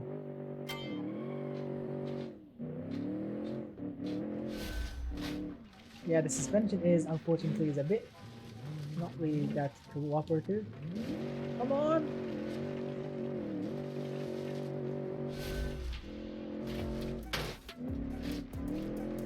Try and survive this time.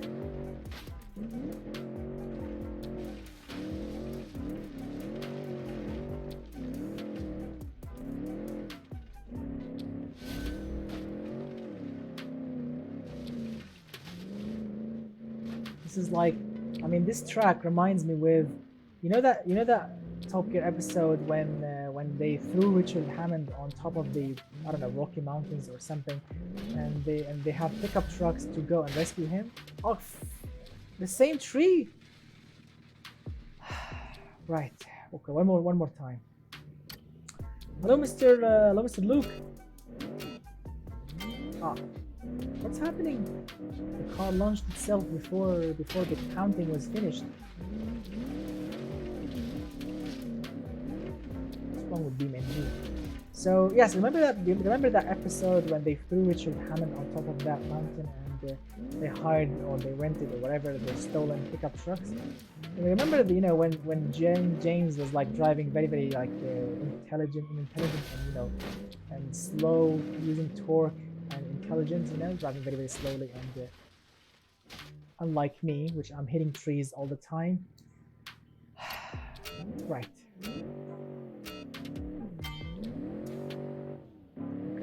Shut up now. I need to shut my mouth and just focus on driving, not remembering Top Gear. This is not the best time for memories. Alright, here we go. Let's try and do a lap with this thing. So yeah, it's basically like I'm between going crazy, drive fast, or be like Mr. Slowly and drive slow, but survive at the end.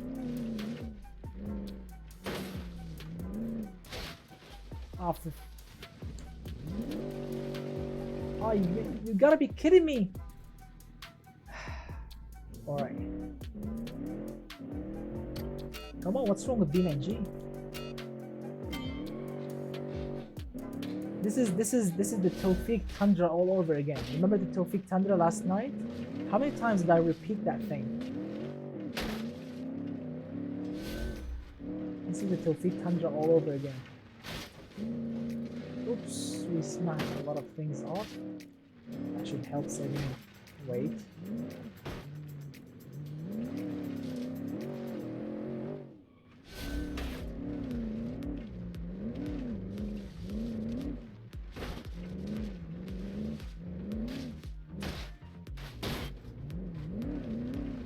Parts just are falling off. A lot of parts are just falling off.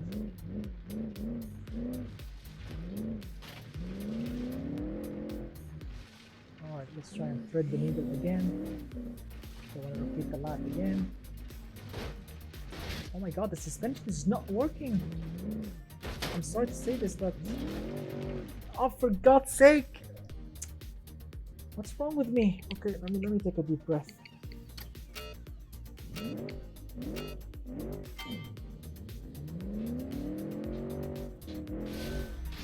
Now, I always want to be fair. I don't want to say DNF because we did reach the end. That we crashed at the end. Alright, I should shut my mouth now.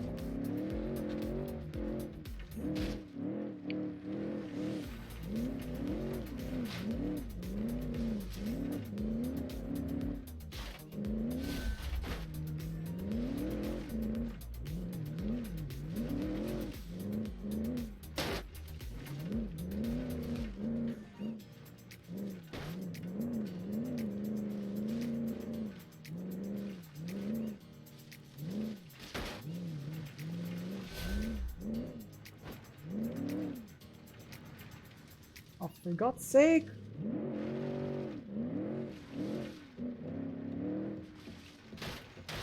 Why is this thing? Yeah. Yeah. One more time. One more time. I'm not gonna give up. I'm not gonna give up. I'm not gonna give up. I'm not gonna give up. Oh shit, I did it. I'm not gonna give up on you. I never gave up on a car before, unless it's really crap, but this one is not crap, so...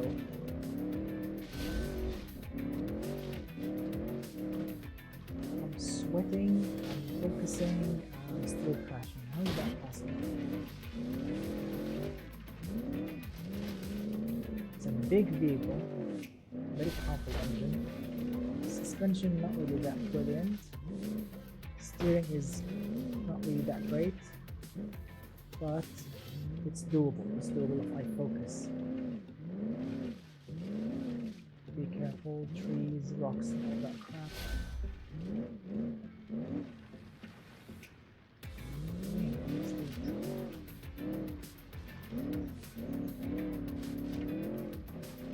Man, I definitely need a shower after this. This car definitely made me sweat. Oh, let's be careful, Enough chat. Alright, gently, please. Let's do a lap with you.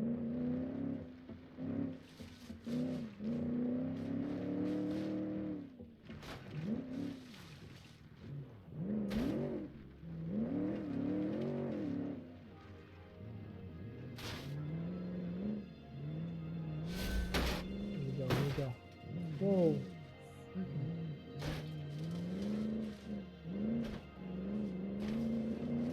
Here we go.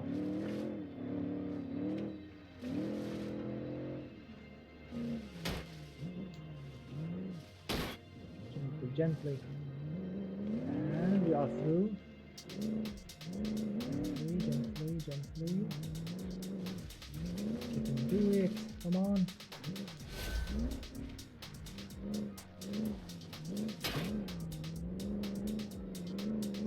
Suspension doesn't really feel off-road ready, to be honest. It's really I'm really having a hard time steering this thing. I'm really having a hard time controlling this thing over bumps. Look at that. Here we go. Yes, come on. Foot hard down. Finally. Wow. Right. All right, my head hurts, but right. So I like it. Okay, so I have some some problems with this vehicle. Yes, 2 minutes 29 is a very good time, but I like the engine.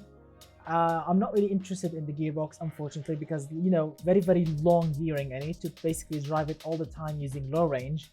Also, the suspension doesn't really feel like going over rocks friendly. It feels sporty. It feels like I'm driving basically a sports car with high ride, high ride height basically, which is not really the best thing, because just smashing and jumping and being supremely uncontrollable. I mean, no offense, Mr. Big Boy Shive, I really love your design. The looks of the car is amazingly awesome. And just look at it. Even after smashing it and destroying basically every single fixture on it, like basic everything is just you know, fell off. Everything just fell off. But even after everything fell off, it still looks pretty sweet. The headlights are still looking pretty, the bumpers and everything. It looks like a modern pickup. But the suspension, my friend, is not really rock friendly ready, or not really ready to go over rocks. Even at low speeds, it just bottoms out and just jumps and loses control.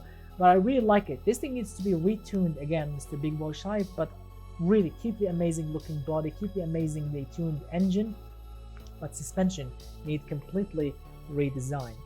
But really nice work. 2 minutes 29 is a very good time. Very good time. I'm really impressed with it after all those crashing and you know, smashing and totaling, I don't know, 6 or 7 trucks so far. But I'm really happy. So awesome. Very nice work. So let's see what we have next. Let me just calm myself a little bit down, because yeah, that was very hard to focus. So after the Fujita thing, we have, oh my god, another monster. Because the next vehicle, it's called the Dracona Terra STR. Dracona Terra STR. Where is it? Dracona Terra STR. Where are you? Where are you? Here we go. Dracona Terra STR, my friends. Now this is a monster, and I mean it. Another monster. So we might, I'm not sure yet, but we might break the record. We might. Again, I'm not sure, but we might, because we do have a monster of an engine under the hood. So prepare yourself, because it's gonna be absolutely awesome. Oh, this is your car, Mr. Vystrowski. Very nice work. Very nice work, because my friends, the Dracona Terra received a star because of its amazing looks, and you might actually seen that in the thumbnail or the pictures that I submitted everywhere, because every car in that picture, in that thumbnail, received of course a star because of their amazing looks. I mean, take a look at this. Just take a look at it. Look at that. I'm gonna look. I mean, I don't know what to say. Just look at it.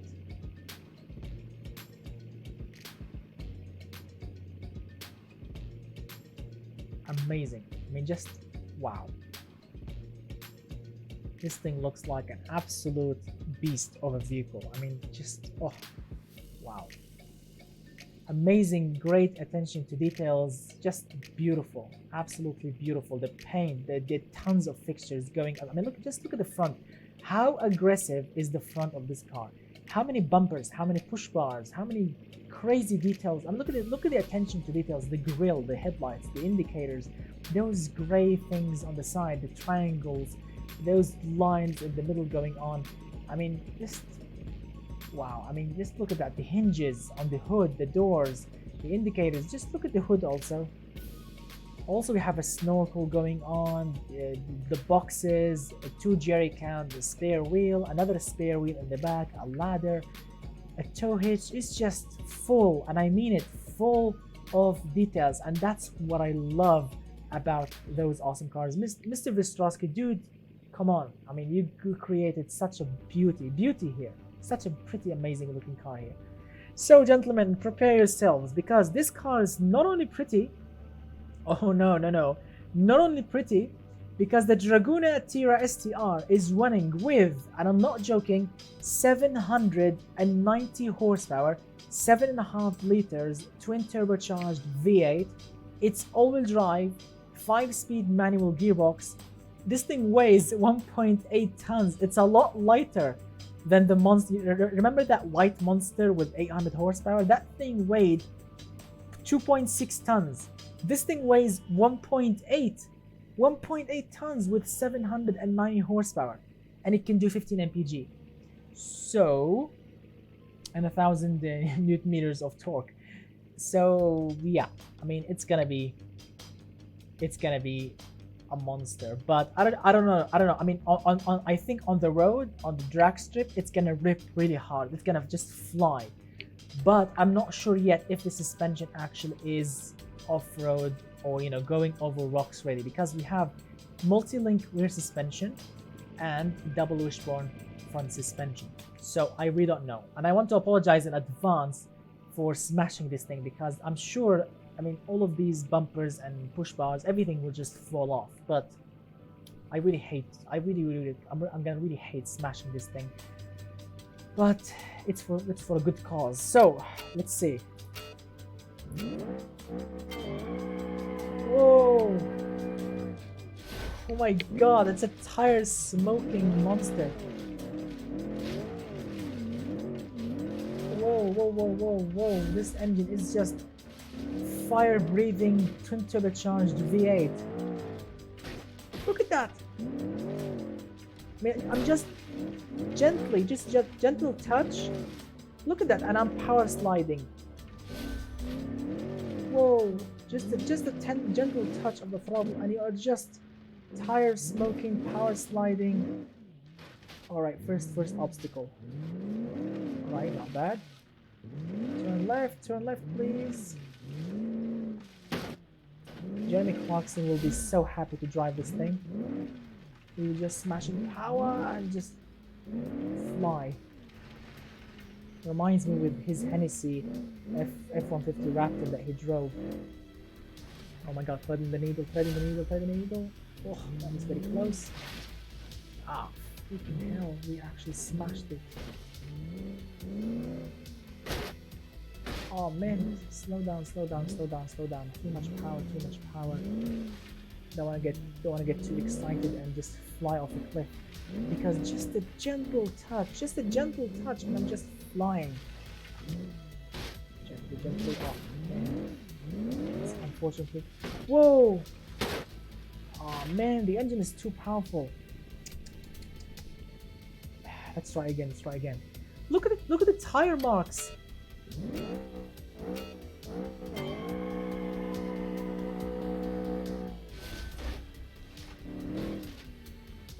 Alright, I'll be gentle because my friend, he just, I mean, basically what you did is you took a Jeep Wrangler and you installed a Dodge Demon Hellcat engine in it. You know, but you know, twin turbocharged, not supercharged. But you know what I mean. Wow, even on second gear, I'm just, you know, tire smoking and power sliding. Even on second gear, you don't need to put it in first. Come on, baby, come on. I mean, even on second gear, this thing just wants to fly. I mean, using first gear is a big mistake because basically you just spin the tire and just fly off the cliff. But putting it in second gear limits the wheel spinning, which means you can just fly when you want to. Alright, threading the needle. Gently. This thing is so freaking fast. Yeah, suspension unfortunately is not really that. What the f— I didn't go off anything. The tire just gave up. I mean, I promise you, I didn't smash anything. There is no rock, nothing. Oh my, the tire is just, I'm not interested anymore. I'm gonna just go home. I promise, look at that. It's just smooth road. Look at that, smooth. There is no rocks, nothing. And the tire just like, I give up. I'm not interested anymore. Wow. All right, third time the charm. Here we go.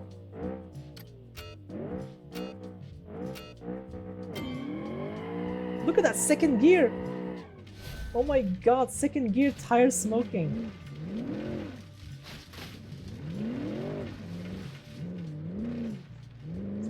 I'm sorry, Mr. Defroster, your car is amazing, but the suspension is not ready to take this punishment. I'll try my best to get it to the end, but I can't use all the power that you installed. So I'm pretty much relying on like low-end torque and not smashing it through walls and trees. There we go. I know that I should go to first gear, but if I do that, I'll fly off the cliff. So I'll prefer keeping it in second. Oh, understeer.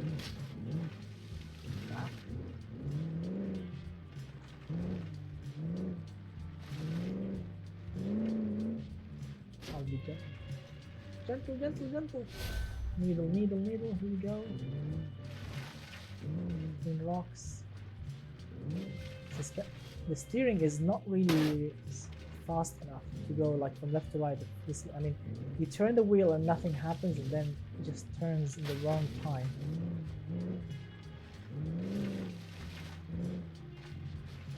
Gently, gently, gently. I mean, I'm sure this thing on the drag strip is gonna rip really hard. And at the end, I promise you guys, at the end, after we finish driving all those cars, I'm gonna go to the West Coast drag strip and drive this thing against that 2.6 ton 800 horsepower monster to see which one actually is faster. I promise you that. It's gonna be really awesome to see that at the end. But for now, let's just keep on surviving here. Oh, for God's sake, come on. You're a Jeep, you're designed to do that. Come on. Whoa. The suspension was like, nope, I'm not interested. Who the hell is calling my phone now? Leave me alone, I'm not gonna answer. No, don't worry, this is not a family number, so I don't care.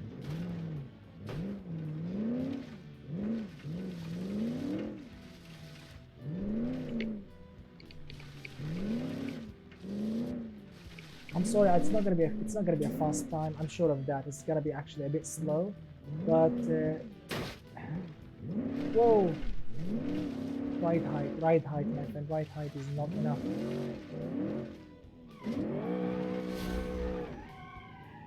Whoa, cliff!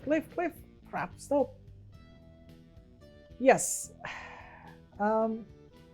Again, I apologize. It's not gonna be the fastest time. I know, because the suspension is no. I never turn off the preheated engine and preheated brakes. I never turn it off. No. So yes, I know we have 790 horsepower, but the suspension is not ready.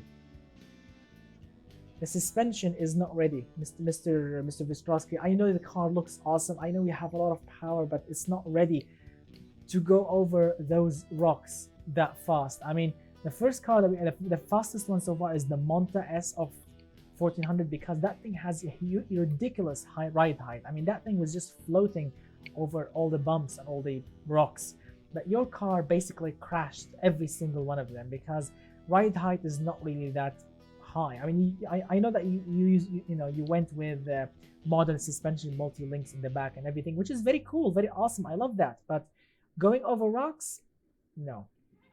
You need definitely like old school suspension and extremely ride height so you can actually go over them. But I love the car so much. And again, at the end, I'll be testing, of course, the Monta S of 1400 versus your awesome beast, Mr. Vystrowski, on the drag strip to see which one actually is the fastest. The Great Mixer, when you will be testing disqualified trucks, I'm not sure I'll be testing them. I'm sorry. Double Richmond Fault and DNG. Yeah, and it does. Yeah, that's true. Yeah, that's true, because it just smashes everything. Yeah. I apologize, Mr. The Great Mixer, but I'm not doing that anymore because I mean, just not really. I'm sorry, not really worth it. Doing a testing for that. After 5 hours of work, the replica that I've completed, it looks almost exactly like an OG car. But performance-wise, it could be better. I'll submit it though.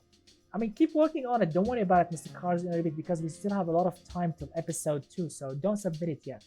If you can do it better, if you can make it faster, just go and do it. Just take your time. So yes, this thing did, unfortunately, 2 minutes 56.353. I tried my best to go fast, but I couldn't do it. I mean, I was just smashing everything. So better luck next time to the Dracona Tira on off-road racing. So 15 cars are done. That means we have 5 cars to go. So after the Dracona, we have the CMC. I like this one because it has a very, very unique name. Where is it? The CMC Hinterland Nomad, which is basically a proper modern pickup. So let's take a look and see what's what. So Mr. Cars42 says, if I submit more than one replica, could you choose one you like for the most? Well, I'll leave that up to you. I'll leave that up to you, Mr. Carsley, to see which one you are happy with and submit it. Because I mean, choosing between two cars is just, I mean, because I don't want to disappoint you, so just pick the best one you think is ready, which one you think you actually spent a lot of time on it and deserve to be shown in a video, and submit it. No, Mr. Liam, because I've introduced a new series of videos on YouTube called the best viewer-made replica car in automation. So if you have a real-life replica built car in automation, and you think it's ready, like 100% replicated, you know, the shape, the performance, the parts, and everything, you can submit the .car file, and it will be filmed on YouTube on a separate video. And after the video, I'll be putting a voting on YouTube so people can vote on the best one. So yeah. So gentlemen, this is the Hinterland CMC Nomad pickup. It's called that because, I mean, look at it. It looks very, very tough. And it's running with 370 horsepower, 7.7 liter engine, V8, naturally aspirated, 4x4 6-speed manual, 2.1 ton vehicle, and it can do 16 mpg. So natural aspirated, 7.7 liter natural aspirated V8. Yep, all that torque, all of that beastness, and now of course look at that, this looks absolutely crazy with the Hinterland. All right, let's see how this thing will drive now. It's gonna be awesome, I'm sure.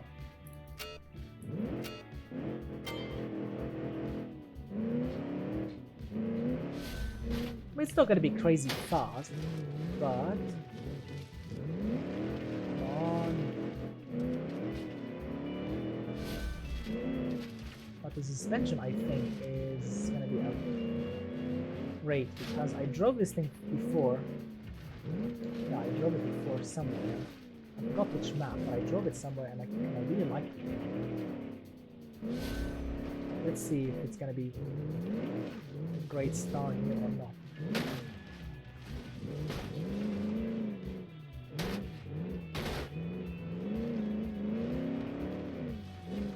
Not bad so far, not bad, not bad.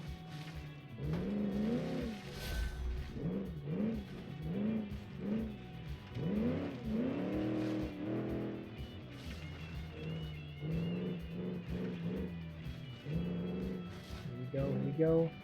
Let's thread the needle gently, gently, gently. Yep, here we go.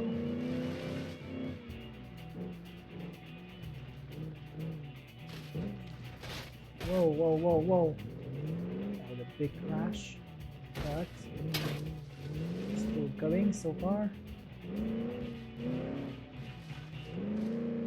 Here we go, here we go.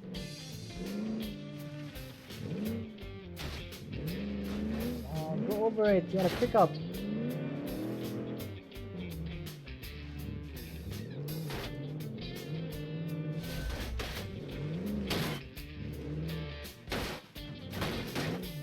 Really?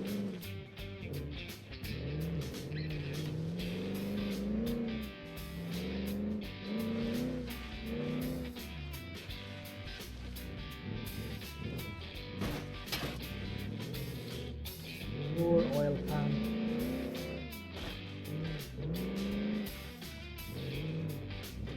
Okay. Good.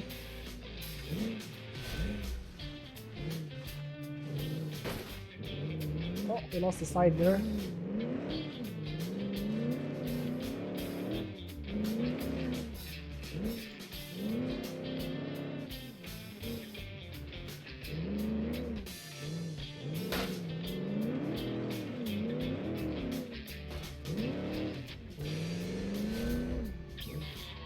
Alright, not bad. Not bad at all. Wow, look at that. Not bad at all. 2 minutes 34.277. Not bad, not bad at all. I actually kind of like driving this thing. I mean, yes, we smashed it, but we smashed it actually pretty hard. But you know, this thing took all the punishment. Look at that, we smashed the front pretty well. But this thing actually took all the punishment very well, and it kept on running. I mean, the ride height is not really crazy high. It's actually good enough, but it did actually bottom out on many rocks. But I really like it because it still looks tough with its like military green paint and, you know, crazy fixtures. But we lost a lot of parts, unfortunately. but I like it. It still looks very, very tough, and it did put on a great show with 2 minutes 34.277. Is there a way that you can test it in the future? I'm not really sure, Mr. the Great Mixer. I mean, I'm not promising anything, but if I had some free time, I'll try. But I'm not promising anything because I stopped doing that long time ago, you know, testing disqualified cars. But if I do have some free time, I'll try. I will definitely do. So after this one, after the CMC Hinterland Nomad, let's see what we have next. Because we've tested 16 cars, that means we have 4 cars to go, or 4 vehicles. So the next one is actually pretty special because it's called the Champ Bronco 4x4 Challenge. Okay, as you can see, it's like a tribute version maybe from the old school Ford Bronco, with, you know, a lot of crazy classic and modern fixtures. And it did receive a star because it looks very, very funky and very, very good looking. Actually, it's not really bad looking. It looks actually very cool. That's why it received a star.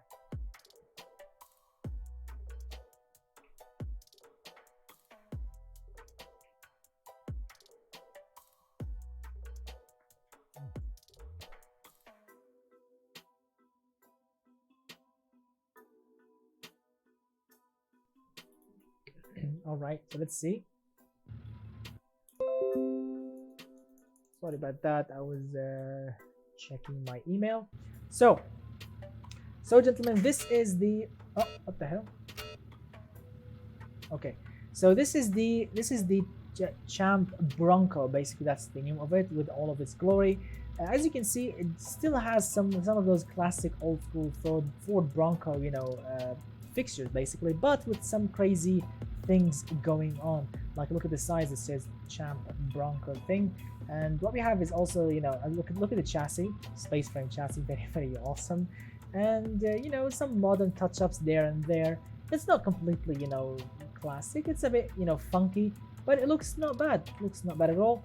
So the Champ Bronco is running with 340 horsepower, 4-liter naturally aspirated V6. It's 4x4, 6-speed manual, and this thing weighs 1.6 tons, and it can do 13 mpg. So what do you think about it, gentlemen? What do you think about the Champ Bronco? Let me know. And now let's start driving. What's wrong with BMG? Oh, flames! Hello. I think that's why this thing is thirsty. It's running with a thirsty V6. Maybe overfueled V6, but still this thing pushes a nice amount of power and puts on a great show.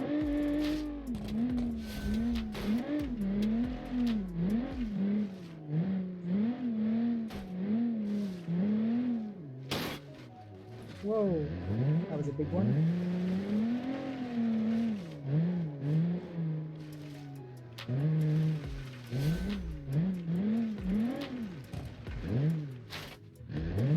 Whoa, what the? Okay, that wasn't pleasant. Let's try again.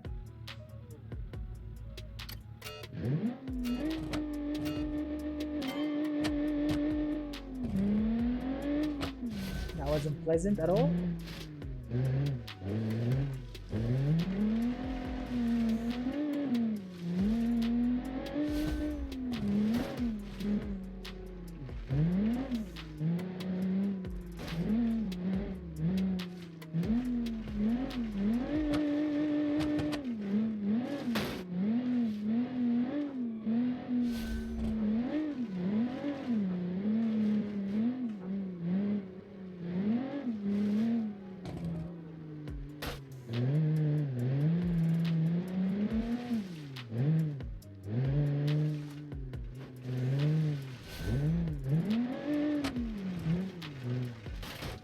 Oh, for God's sake.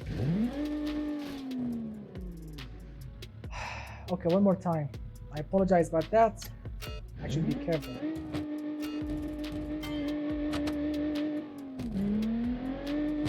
Same area, same freaking area.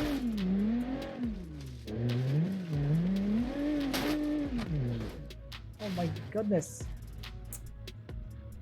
No, it's not stop, Mr. The Bezel. Okay,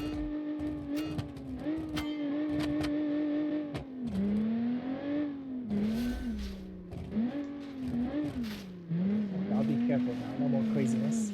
No more flame shooting ish.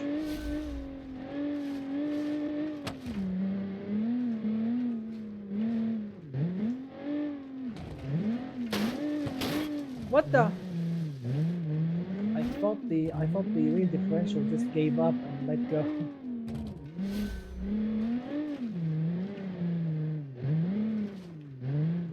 Come on, champ thing.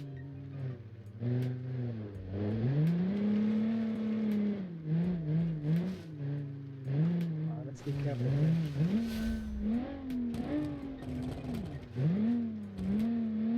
There we go. Past that point. Let's be careful now. The engine actually is pretty torquey. I like that. Alright, thread the needle. Ish.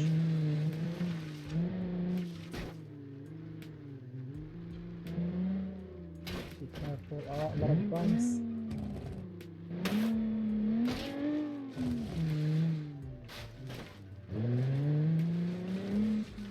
Oops, we lost something blue.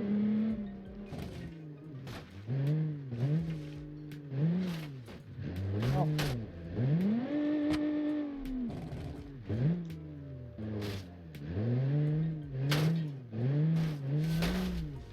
Whoa.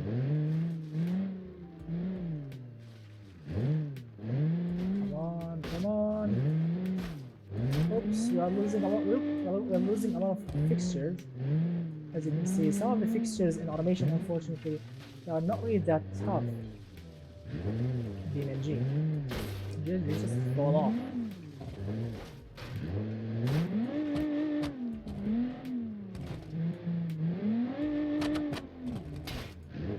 Whoa! Oh no!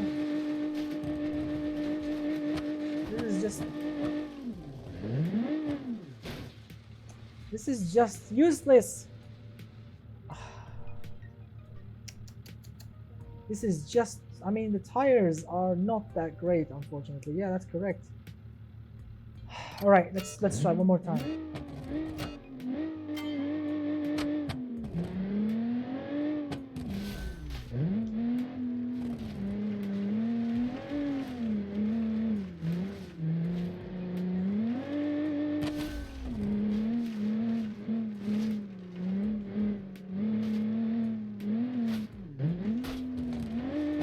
This is why I went with testing on live streams, because I remember when I used to film this type of, like, you know, filming basically testing video of challenges. I remember it used to take me days, because just repeating every single freaking car until I get a decent lap or a decent time, basically. It's not really the best thing in filming, but this way I can just, you know, do it with you guys and see, so you can see what's wrong with the car. Basically, if there's something wrong with it, if the suspension is not really that great, you can see that with me. So because before I used to get a lot of complaints, says like this, you didn't drive the car well, and I'm gonna throw this car off the hood. I'm gonna throw this car off the cliff. So yeah, I definitely need hill after this. But alright, let's shut it off and continue. I mean, I know what I signed up for. I know this track that I've chosen. It's not the easiest track. I know that, but this is definitely, like, I mean, guys, remember the rap offer. Right, let me just calm myself down for a bit, guys. Do you remember when I made the rally? Do you remember the Group B rally? Do you remember that challenge, the Group B rally challenge? I mean, that challenge was extremely easier. Driving very fast through the forest was a lot easier than driving these things. Man, I remember driving fast through the forest It wasn't as difficult as this one. For God's sake! Oh man, this thing's...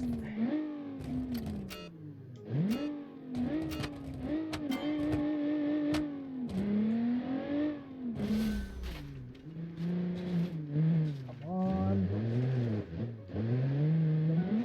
The problem is I can't swear that much. I don't want this stream to be flagged for crap adult content.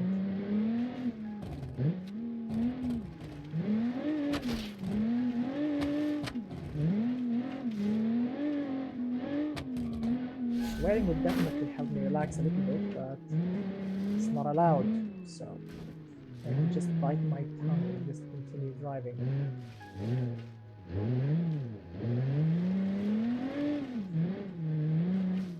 And I'm not the type that, you know, I see a lot of videos that people like get angry. When they get angry, they throw the controller and smashing things. No, I'm not that type. I'm not the hot-headed, you know, or red-headed, I think hot-headed, you know, type of people that smashes things when they get angry. But come on, I mean, I smash BMG cars. Yeah, you know, I'll admit that. So if this thing doesn't really work, I'm gonna just smash it through a wall and just move on with the next thing. I mean, no offense to the creator. I mean, I know that you spent a lot of time making it, but dude, the tires are not helping. Suspension is not helping. Look at that. I mean, just over this rock. Yeah, look at that. It just bottoms out. The engine is definitely a powerful beast. Gearbox not bad, but suspension is no. Just no.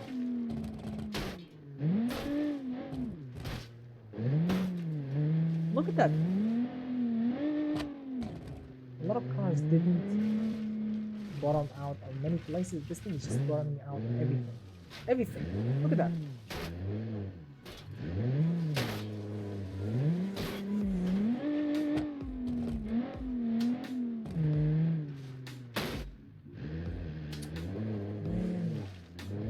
Come on. The problem is each car takes around 2 minutes, so how much time we spent so far?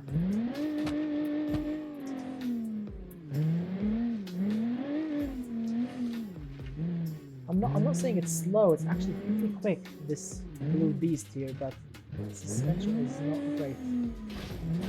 Yeah, suspension is definitely the worst thing. Yeah, come on!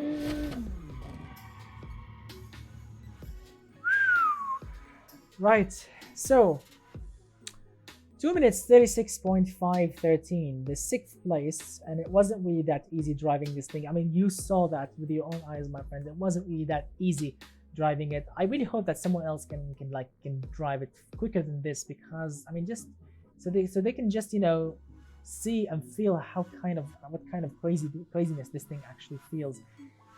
I mean, it's not easy to drive this thing on this track. I'm definitely sure, like if we go with smoother tracks and like no boulders or no rocks, these things will fly and they will be amazing. But on this tough track, and I said that in the rules video, we are testing durability. And so far, none of the cars got DNF. All of them actually survived.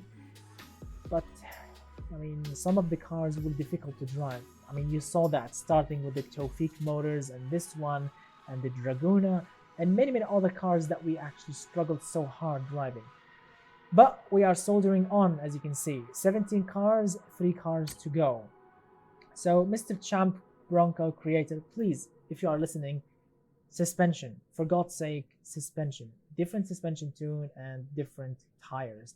These tires are like made for the street, not to go over rocks. So keep the crazy, classic, beautiful looking shape and fixtures, but suspension, tires, job done. Right, you tested on sand. Okay, my friend, you are the creator of the Champ. Yes, my friend, on sand it will be amazing, but on rocks, no. So yeah, back to the drawing board when it comes to suspension tune, and better luck next time. I mean, the time is not really that bad, but you know, you saw how crazy we struggled. So 3 cars to go. The next car, it's called, where is it? The Catan Montanaro.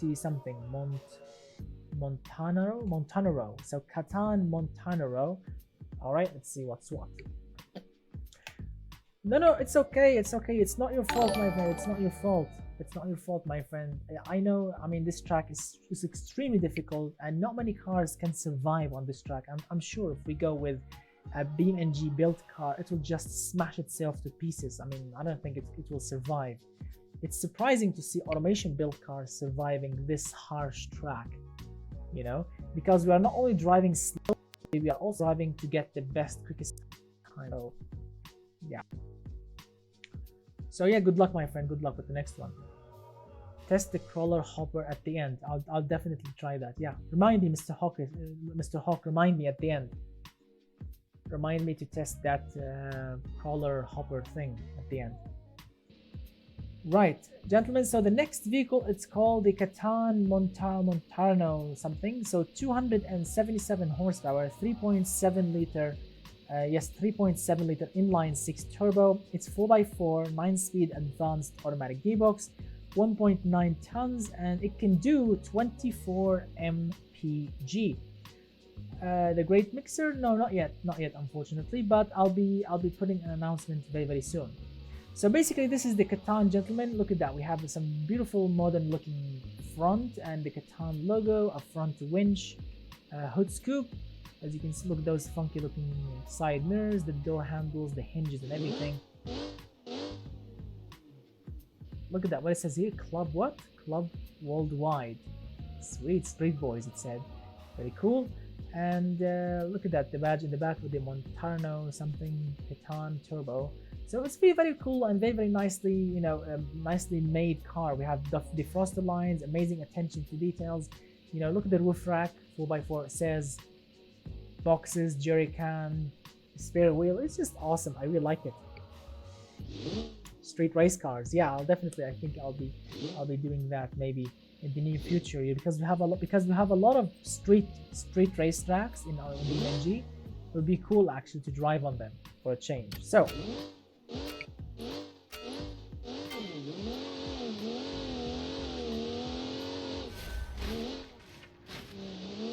whoa, okay, so suspension is extremely soft.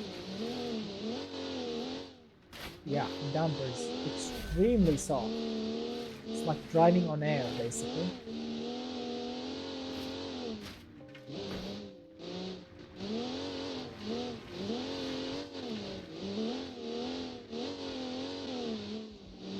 Yeah, a lot of bumping. Turn. Suspension is so freaking soft. The steering is just not connected. Feels like this thing feels like it steers on its own. And oh my god, it's bottoming out on the first obstacle.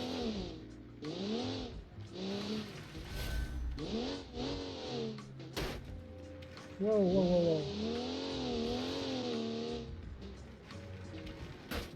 Oh my god, the front suspension is just so freaking soft. When you brake, the front just dips so freaking hard. It just...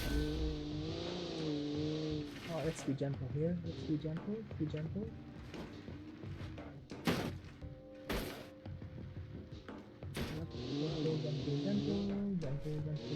Job right.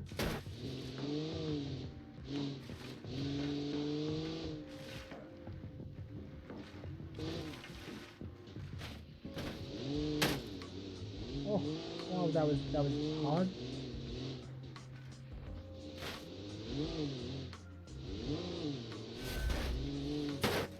So far, so good. It's not really that bad. More parts fell off, which is very surprising. Oh, I think we lost the side mirror, so one part fell off.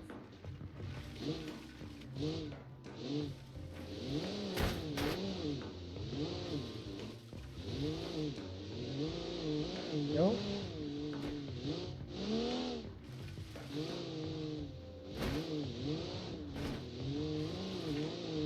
Not bad, not too crazy. There we go.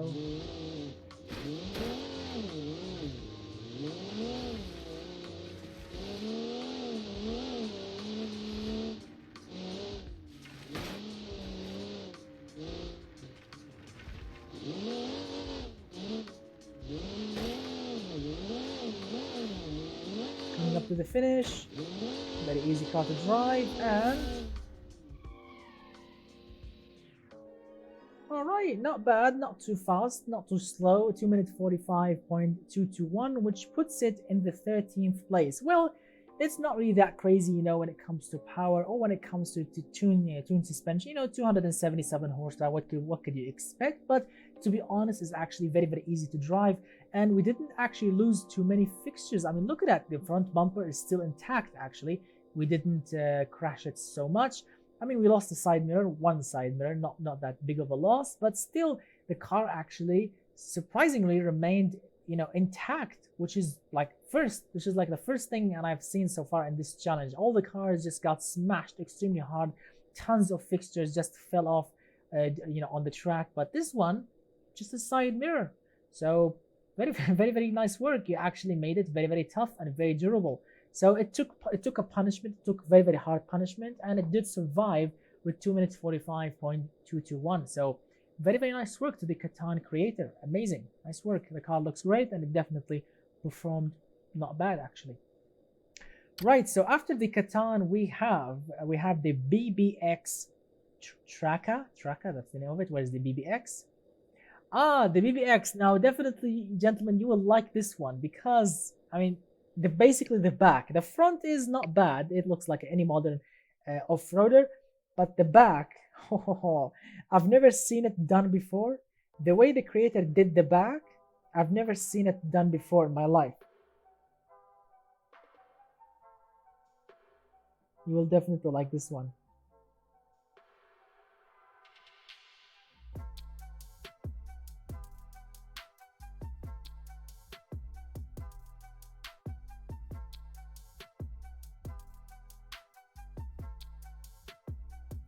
Takes its time, as you can see.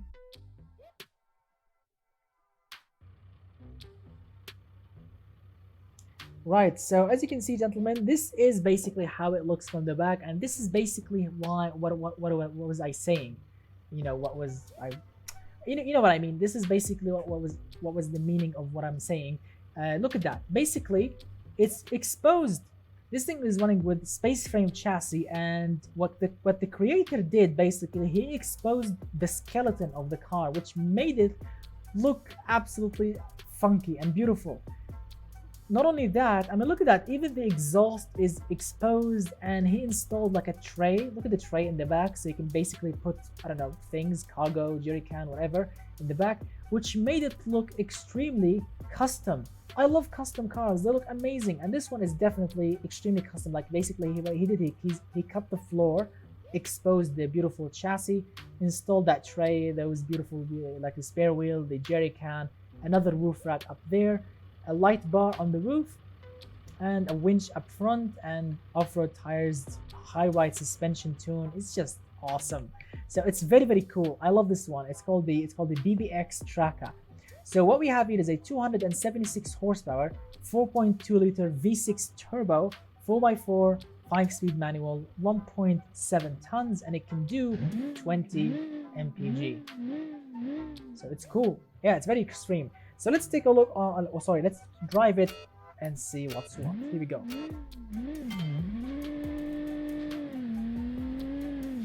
Oh, old school automatic, okay. Oh, let's keep it in second. Let's leave third. Alright, so first glance, or first thing that I notice, also very soft suspension. Whoa, slow down. This thing is actually pretty light, and that twin turbo V6, although it's not really powerful, not crazy powerful, but it's torque. Oh, the torque is just mesmerizing, because this thing is so light. The torque just shoots it hard. Look at that! It's actually very, very good looking. I mean, you know what, guys? You know what I'm enjoying? I'm enjoying looking at the rear differential. I mean, look at that! Look at the exposed area in the back. You can see the rear differential like going over bumps. It's just so beautiful. Look at that! I mean, I want to focus on the road, but also I want to look at this beautiful differential goes up and down. You know. Amazing. I love this way, which is exposing parts. I know it's not the craziest, I mean, it's not really the, this, the best way, but just makes it look extreme. And I know that you guys are enjoying this thing. It's just so enjoyable. Oops, my bad. So it's so enjoyable. I know it's not really the best off-roader here, but it's just amazing. I love it. I love this thing so much. I don't care if it's gonna lose or if it's gonna win. I just love this way. This is new in automation and I like it. Definitely the creator definitely did something new here, which we all like. I mean, I've seen people exposing parts in cars before, like on previous challenges or on a Friday live stream, but this is like pure amazingness. Oh, that was hard. I'm sorry I can't read your comments, but focus. Here we go. This thing is definitely quick. It's not slow. The torque is great. The torque is just amazing because the engine is so torquey, and also the car is pretty freaking light. So order. Well, you would never expect this thing to be like, first place fast, but it's quick. It's definitely quick. I mean, the engine is so torquey, and look at that 13th place, 2 minutes 44.564. I really like, definitely. Oh, hello, Mr. M4N. I don't know how to. I'm gonna call you Mr. M4. Hello, Mr. M4. Hello, my friend. Thank you so much for joining. So we are testing viewer-made off-road vehicles for the 4x4 Modified challenge, Mr. M4. So yeah.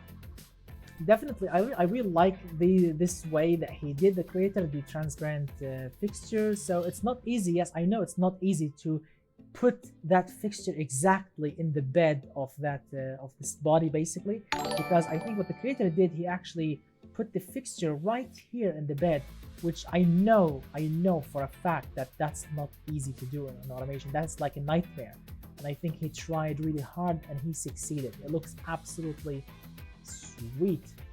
Nice work. Definitely nice work. Definitely a star because of that, So very, very nice work, and I had fun driving it. It's not really difficult to drive. It's actually pretty easy.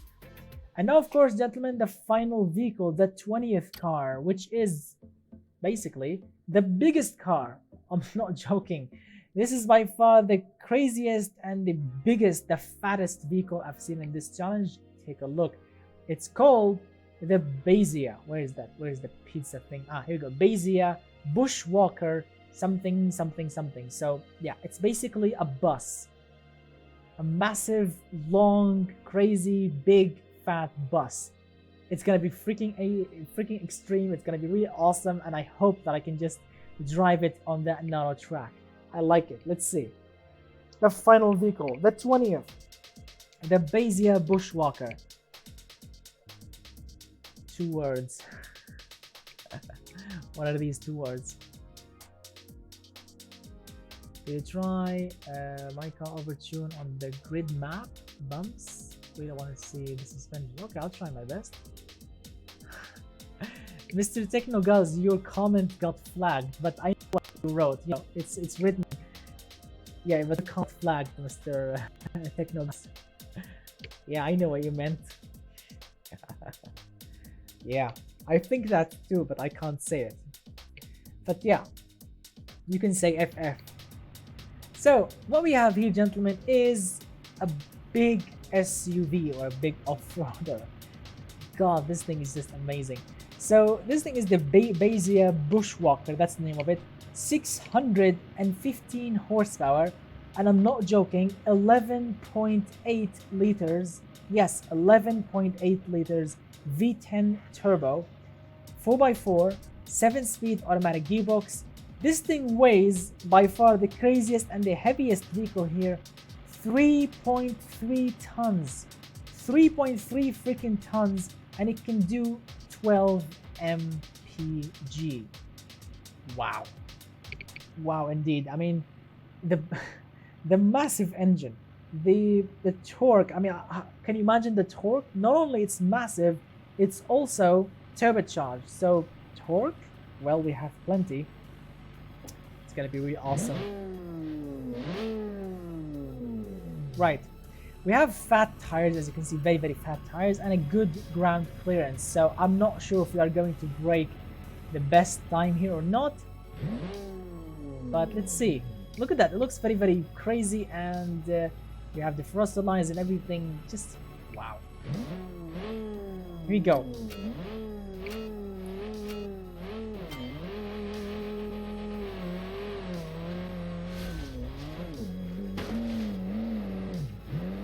.3 tons, come on! The old school automatic gearbox is not the best way. I think if we went with the modern gearbox, it'd be a lot better. Because look at that, I'm using like half throttle, and the gearbox thinks that I'm cruising. So basically the gearbox will just shift up like this and ruins all the torque. I mean, yes, the engine is extremely torquey, I'm sure of that, but this thing weighs 3.3 tons, so I mean the torque is just being eaten by the weight.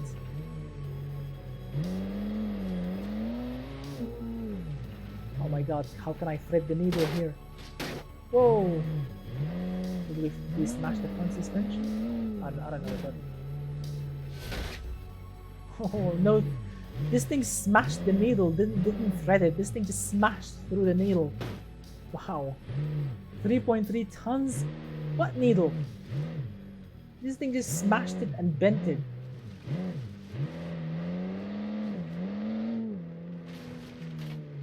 Whoa, I didn't even slow down.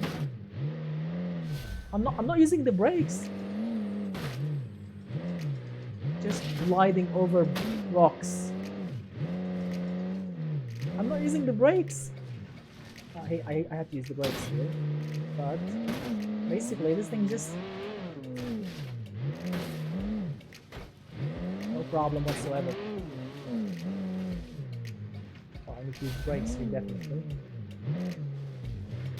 So I think heavy cars are like very, very good on rocks.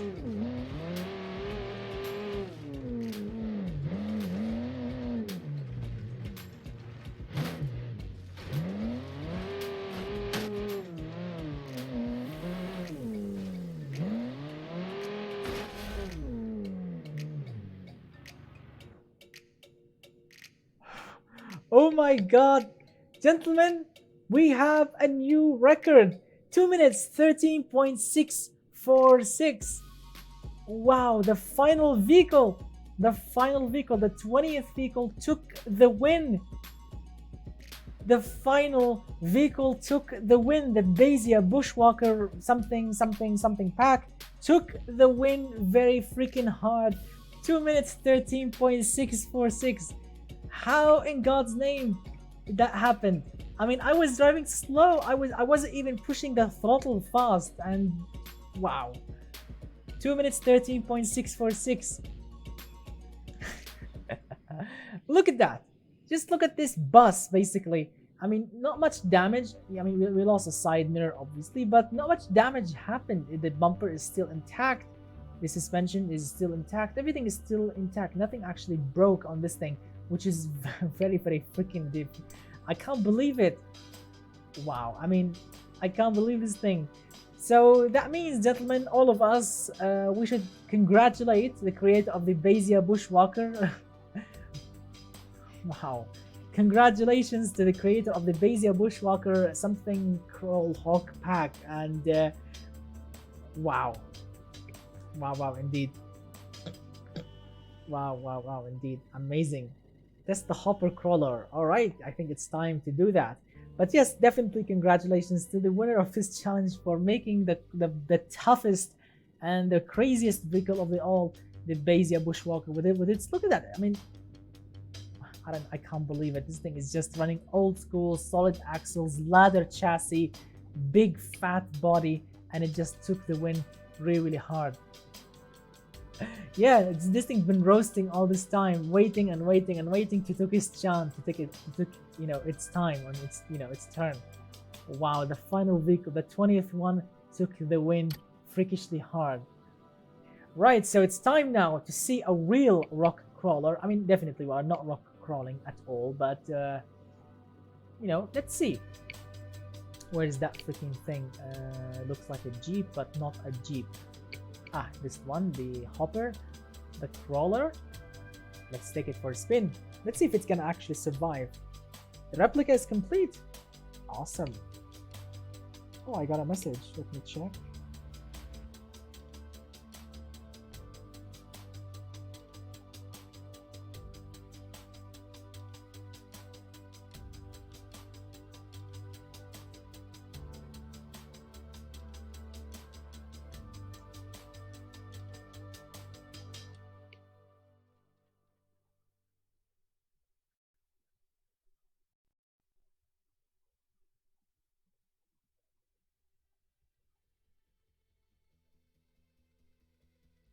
Right, now it's gonna be awesome. It's gonna be absolutely awesome. Alright, here we go. The crawler is on. Let me just send this message quickly, if you don't mind, gentlemen.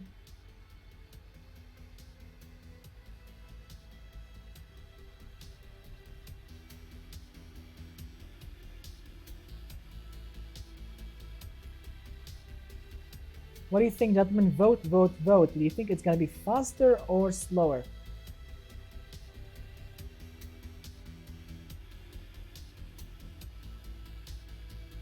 What do you think? Vote, vote, vote. Do you think it's gonna be faster or slower?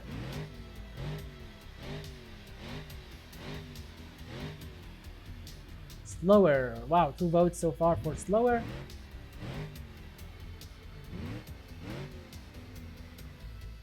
Alright.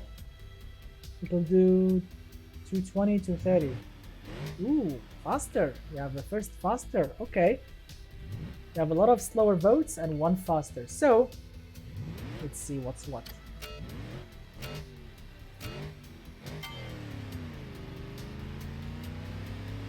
Well, acceleration is not crazy.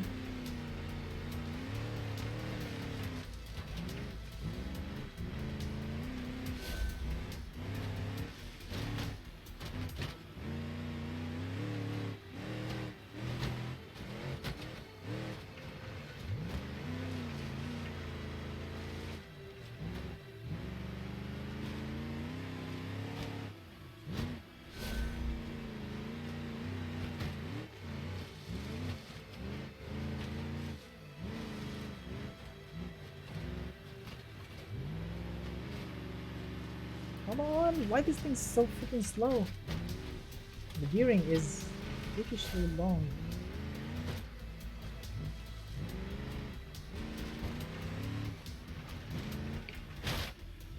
Whoa, that was a big hit. Threading the freaking needle now. There we go. I think we destroyed the suspension, yeah. This thing is turning left on its own.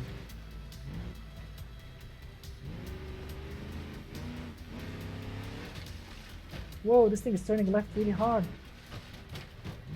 Not pleasant. Not pleasant at all. Well, at least it's not bottoming out. Oh, it's definitely not bottoming out at all. Oh man, we destroyed the suspension. Okay, let's try again, but this time I'll be more careful. I mean, I'm sure this thing is gonna be fast. Come on, BeamNG, what's wrong with you?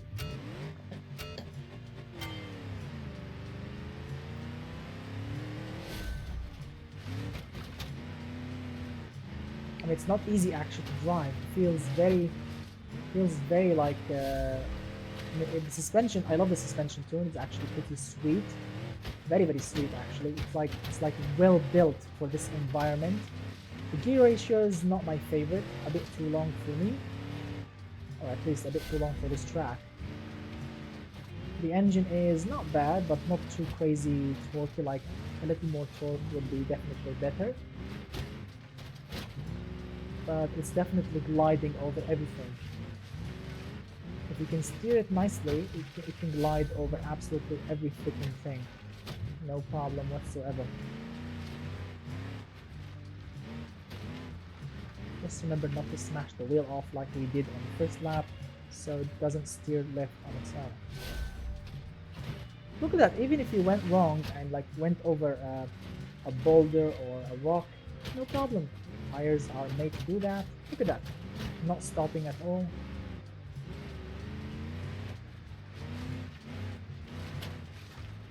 I mean, I'm sure a braver driver can go faster here, but at least for me, this is like, I mean, this is like safe fast, or fast safe, you know. I don't want to smash a wheel off or fly off a cliff, but at the same time, I'm trying my best to be fast. Look at that, no problem. Wow, I love this thing. I mean, no problem whatsoever. What rocks? Nothing. Look at that.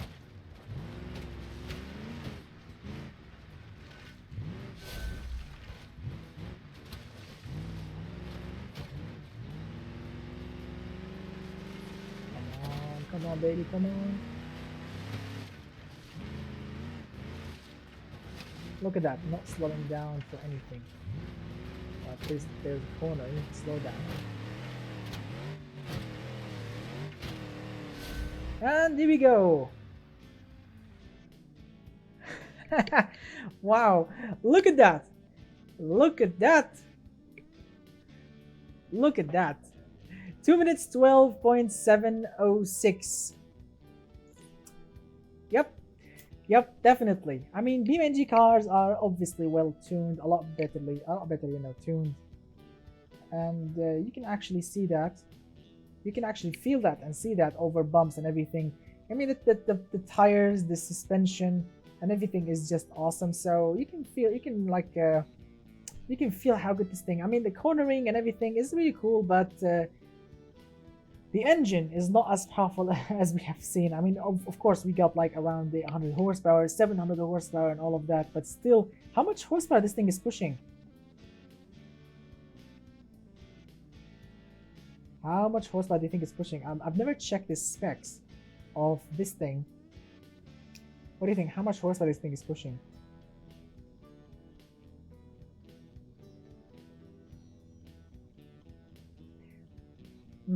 So very, very nice work. I like the Ibishu hopper crawler thing. What? 300? Wow. 300, 400? Okay, if it's 400, not bad, but 300, that's like a punch in the face. Because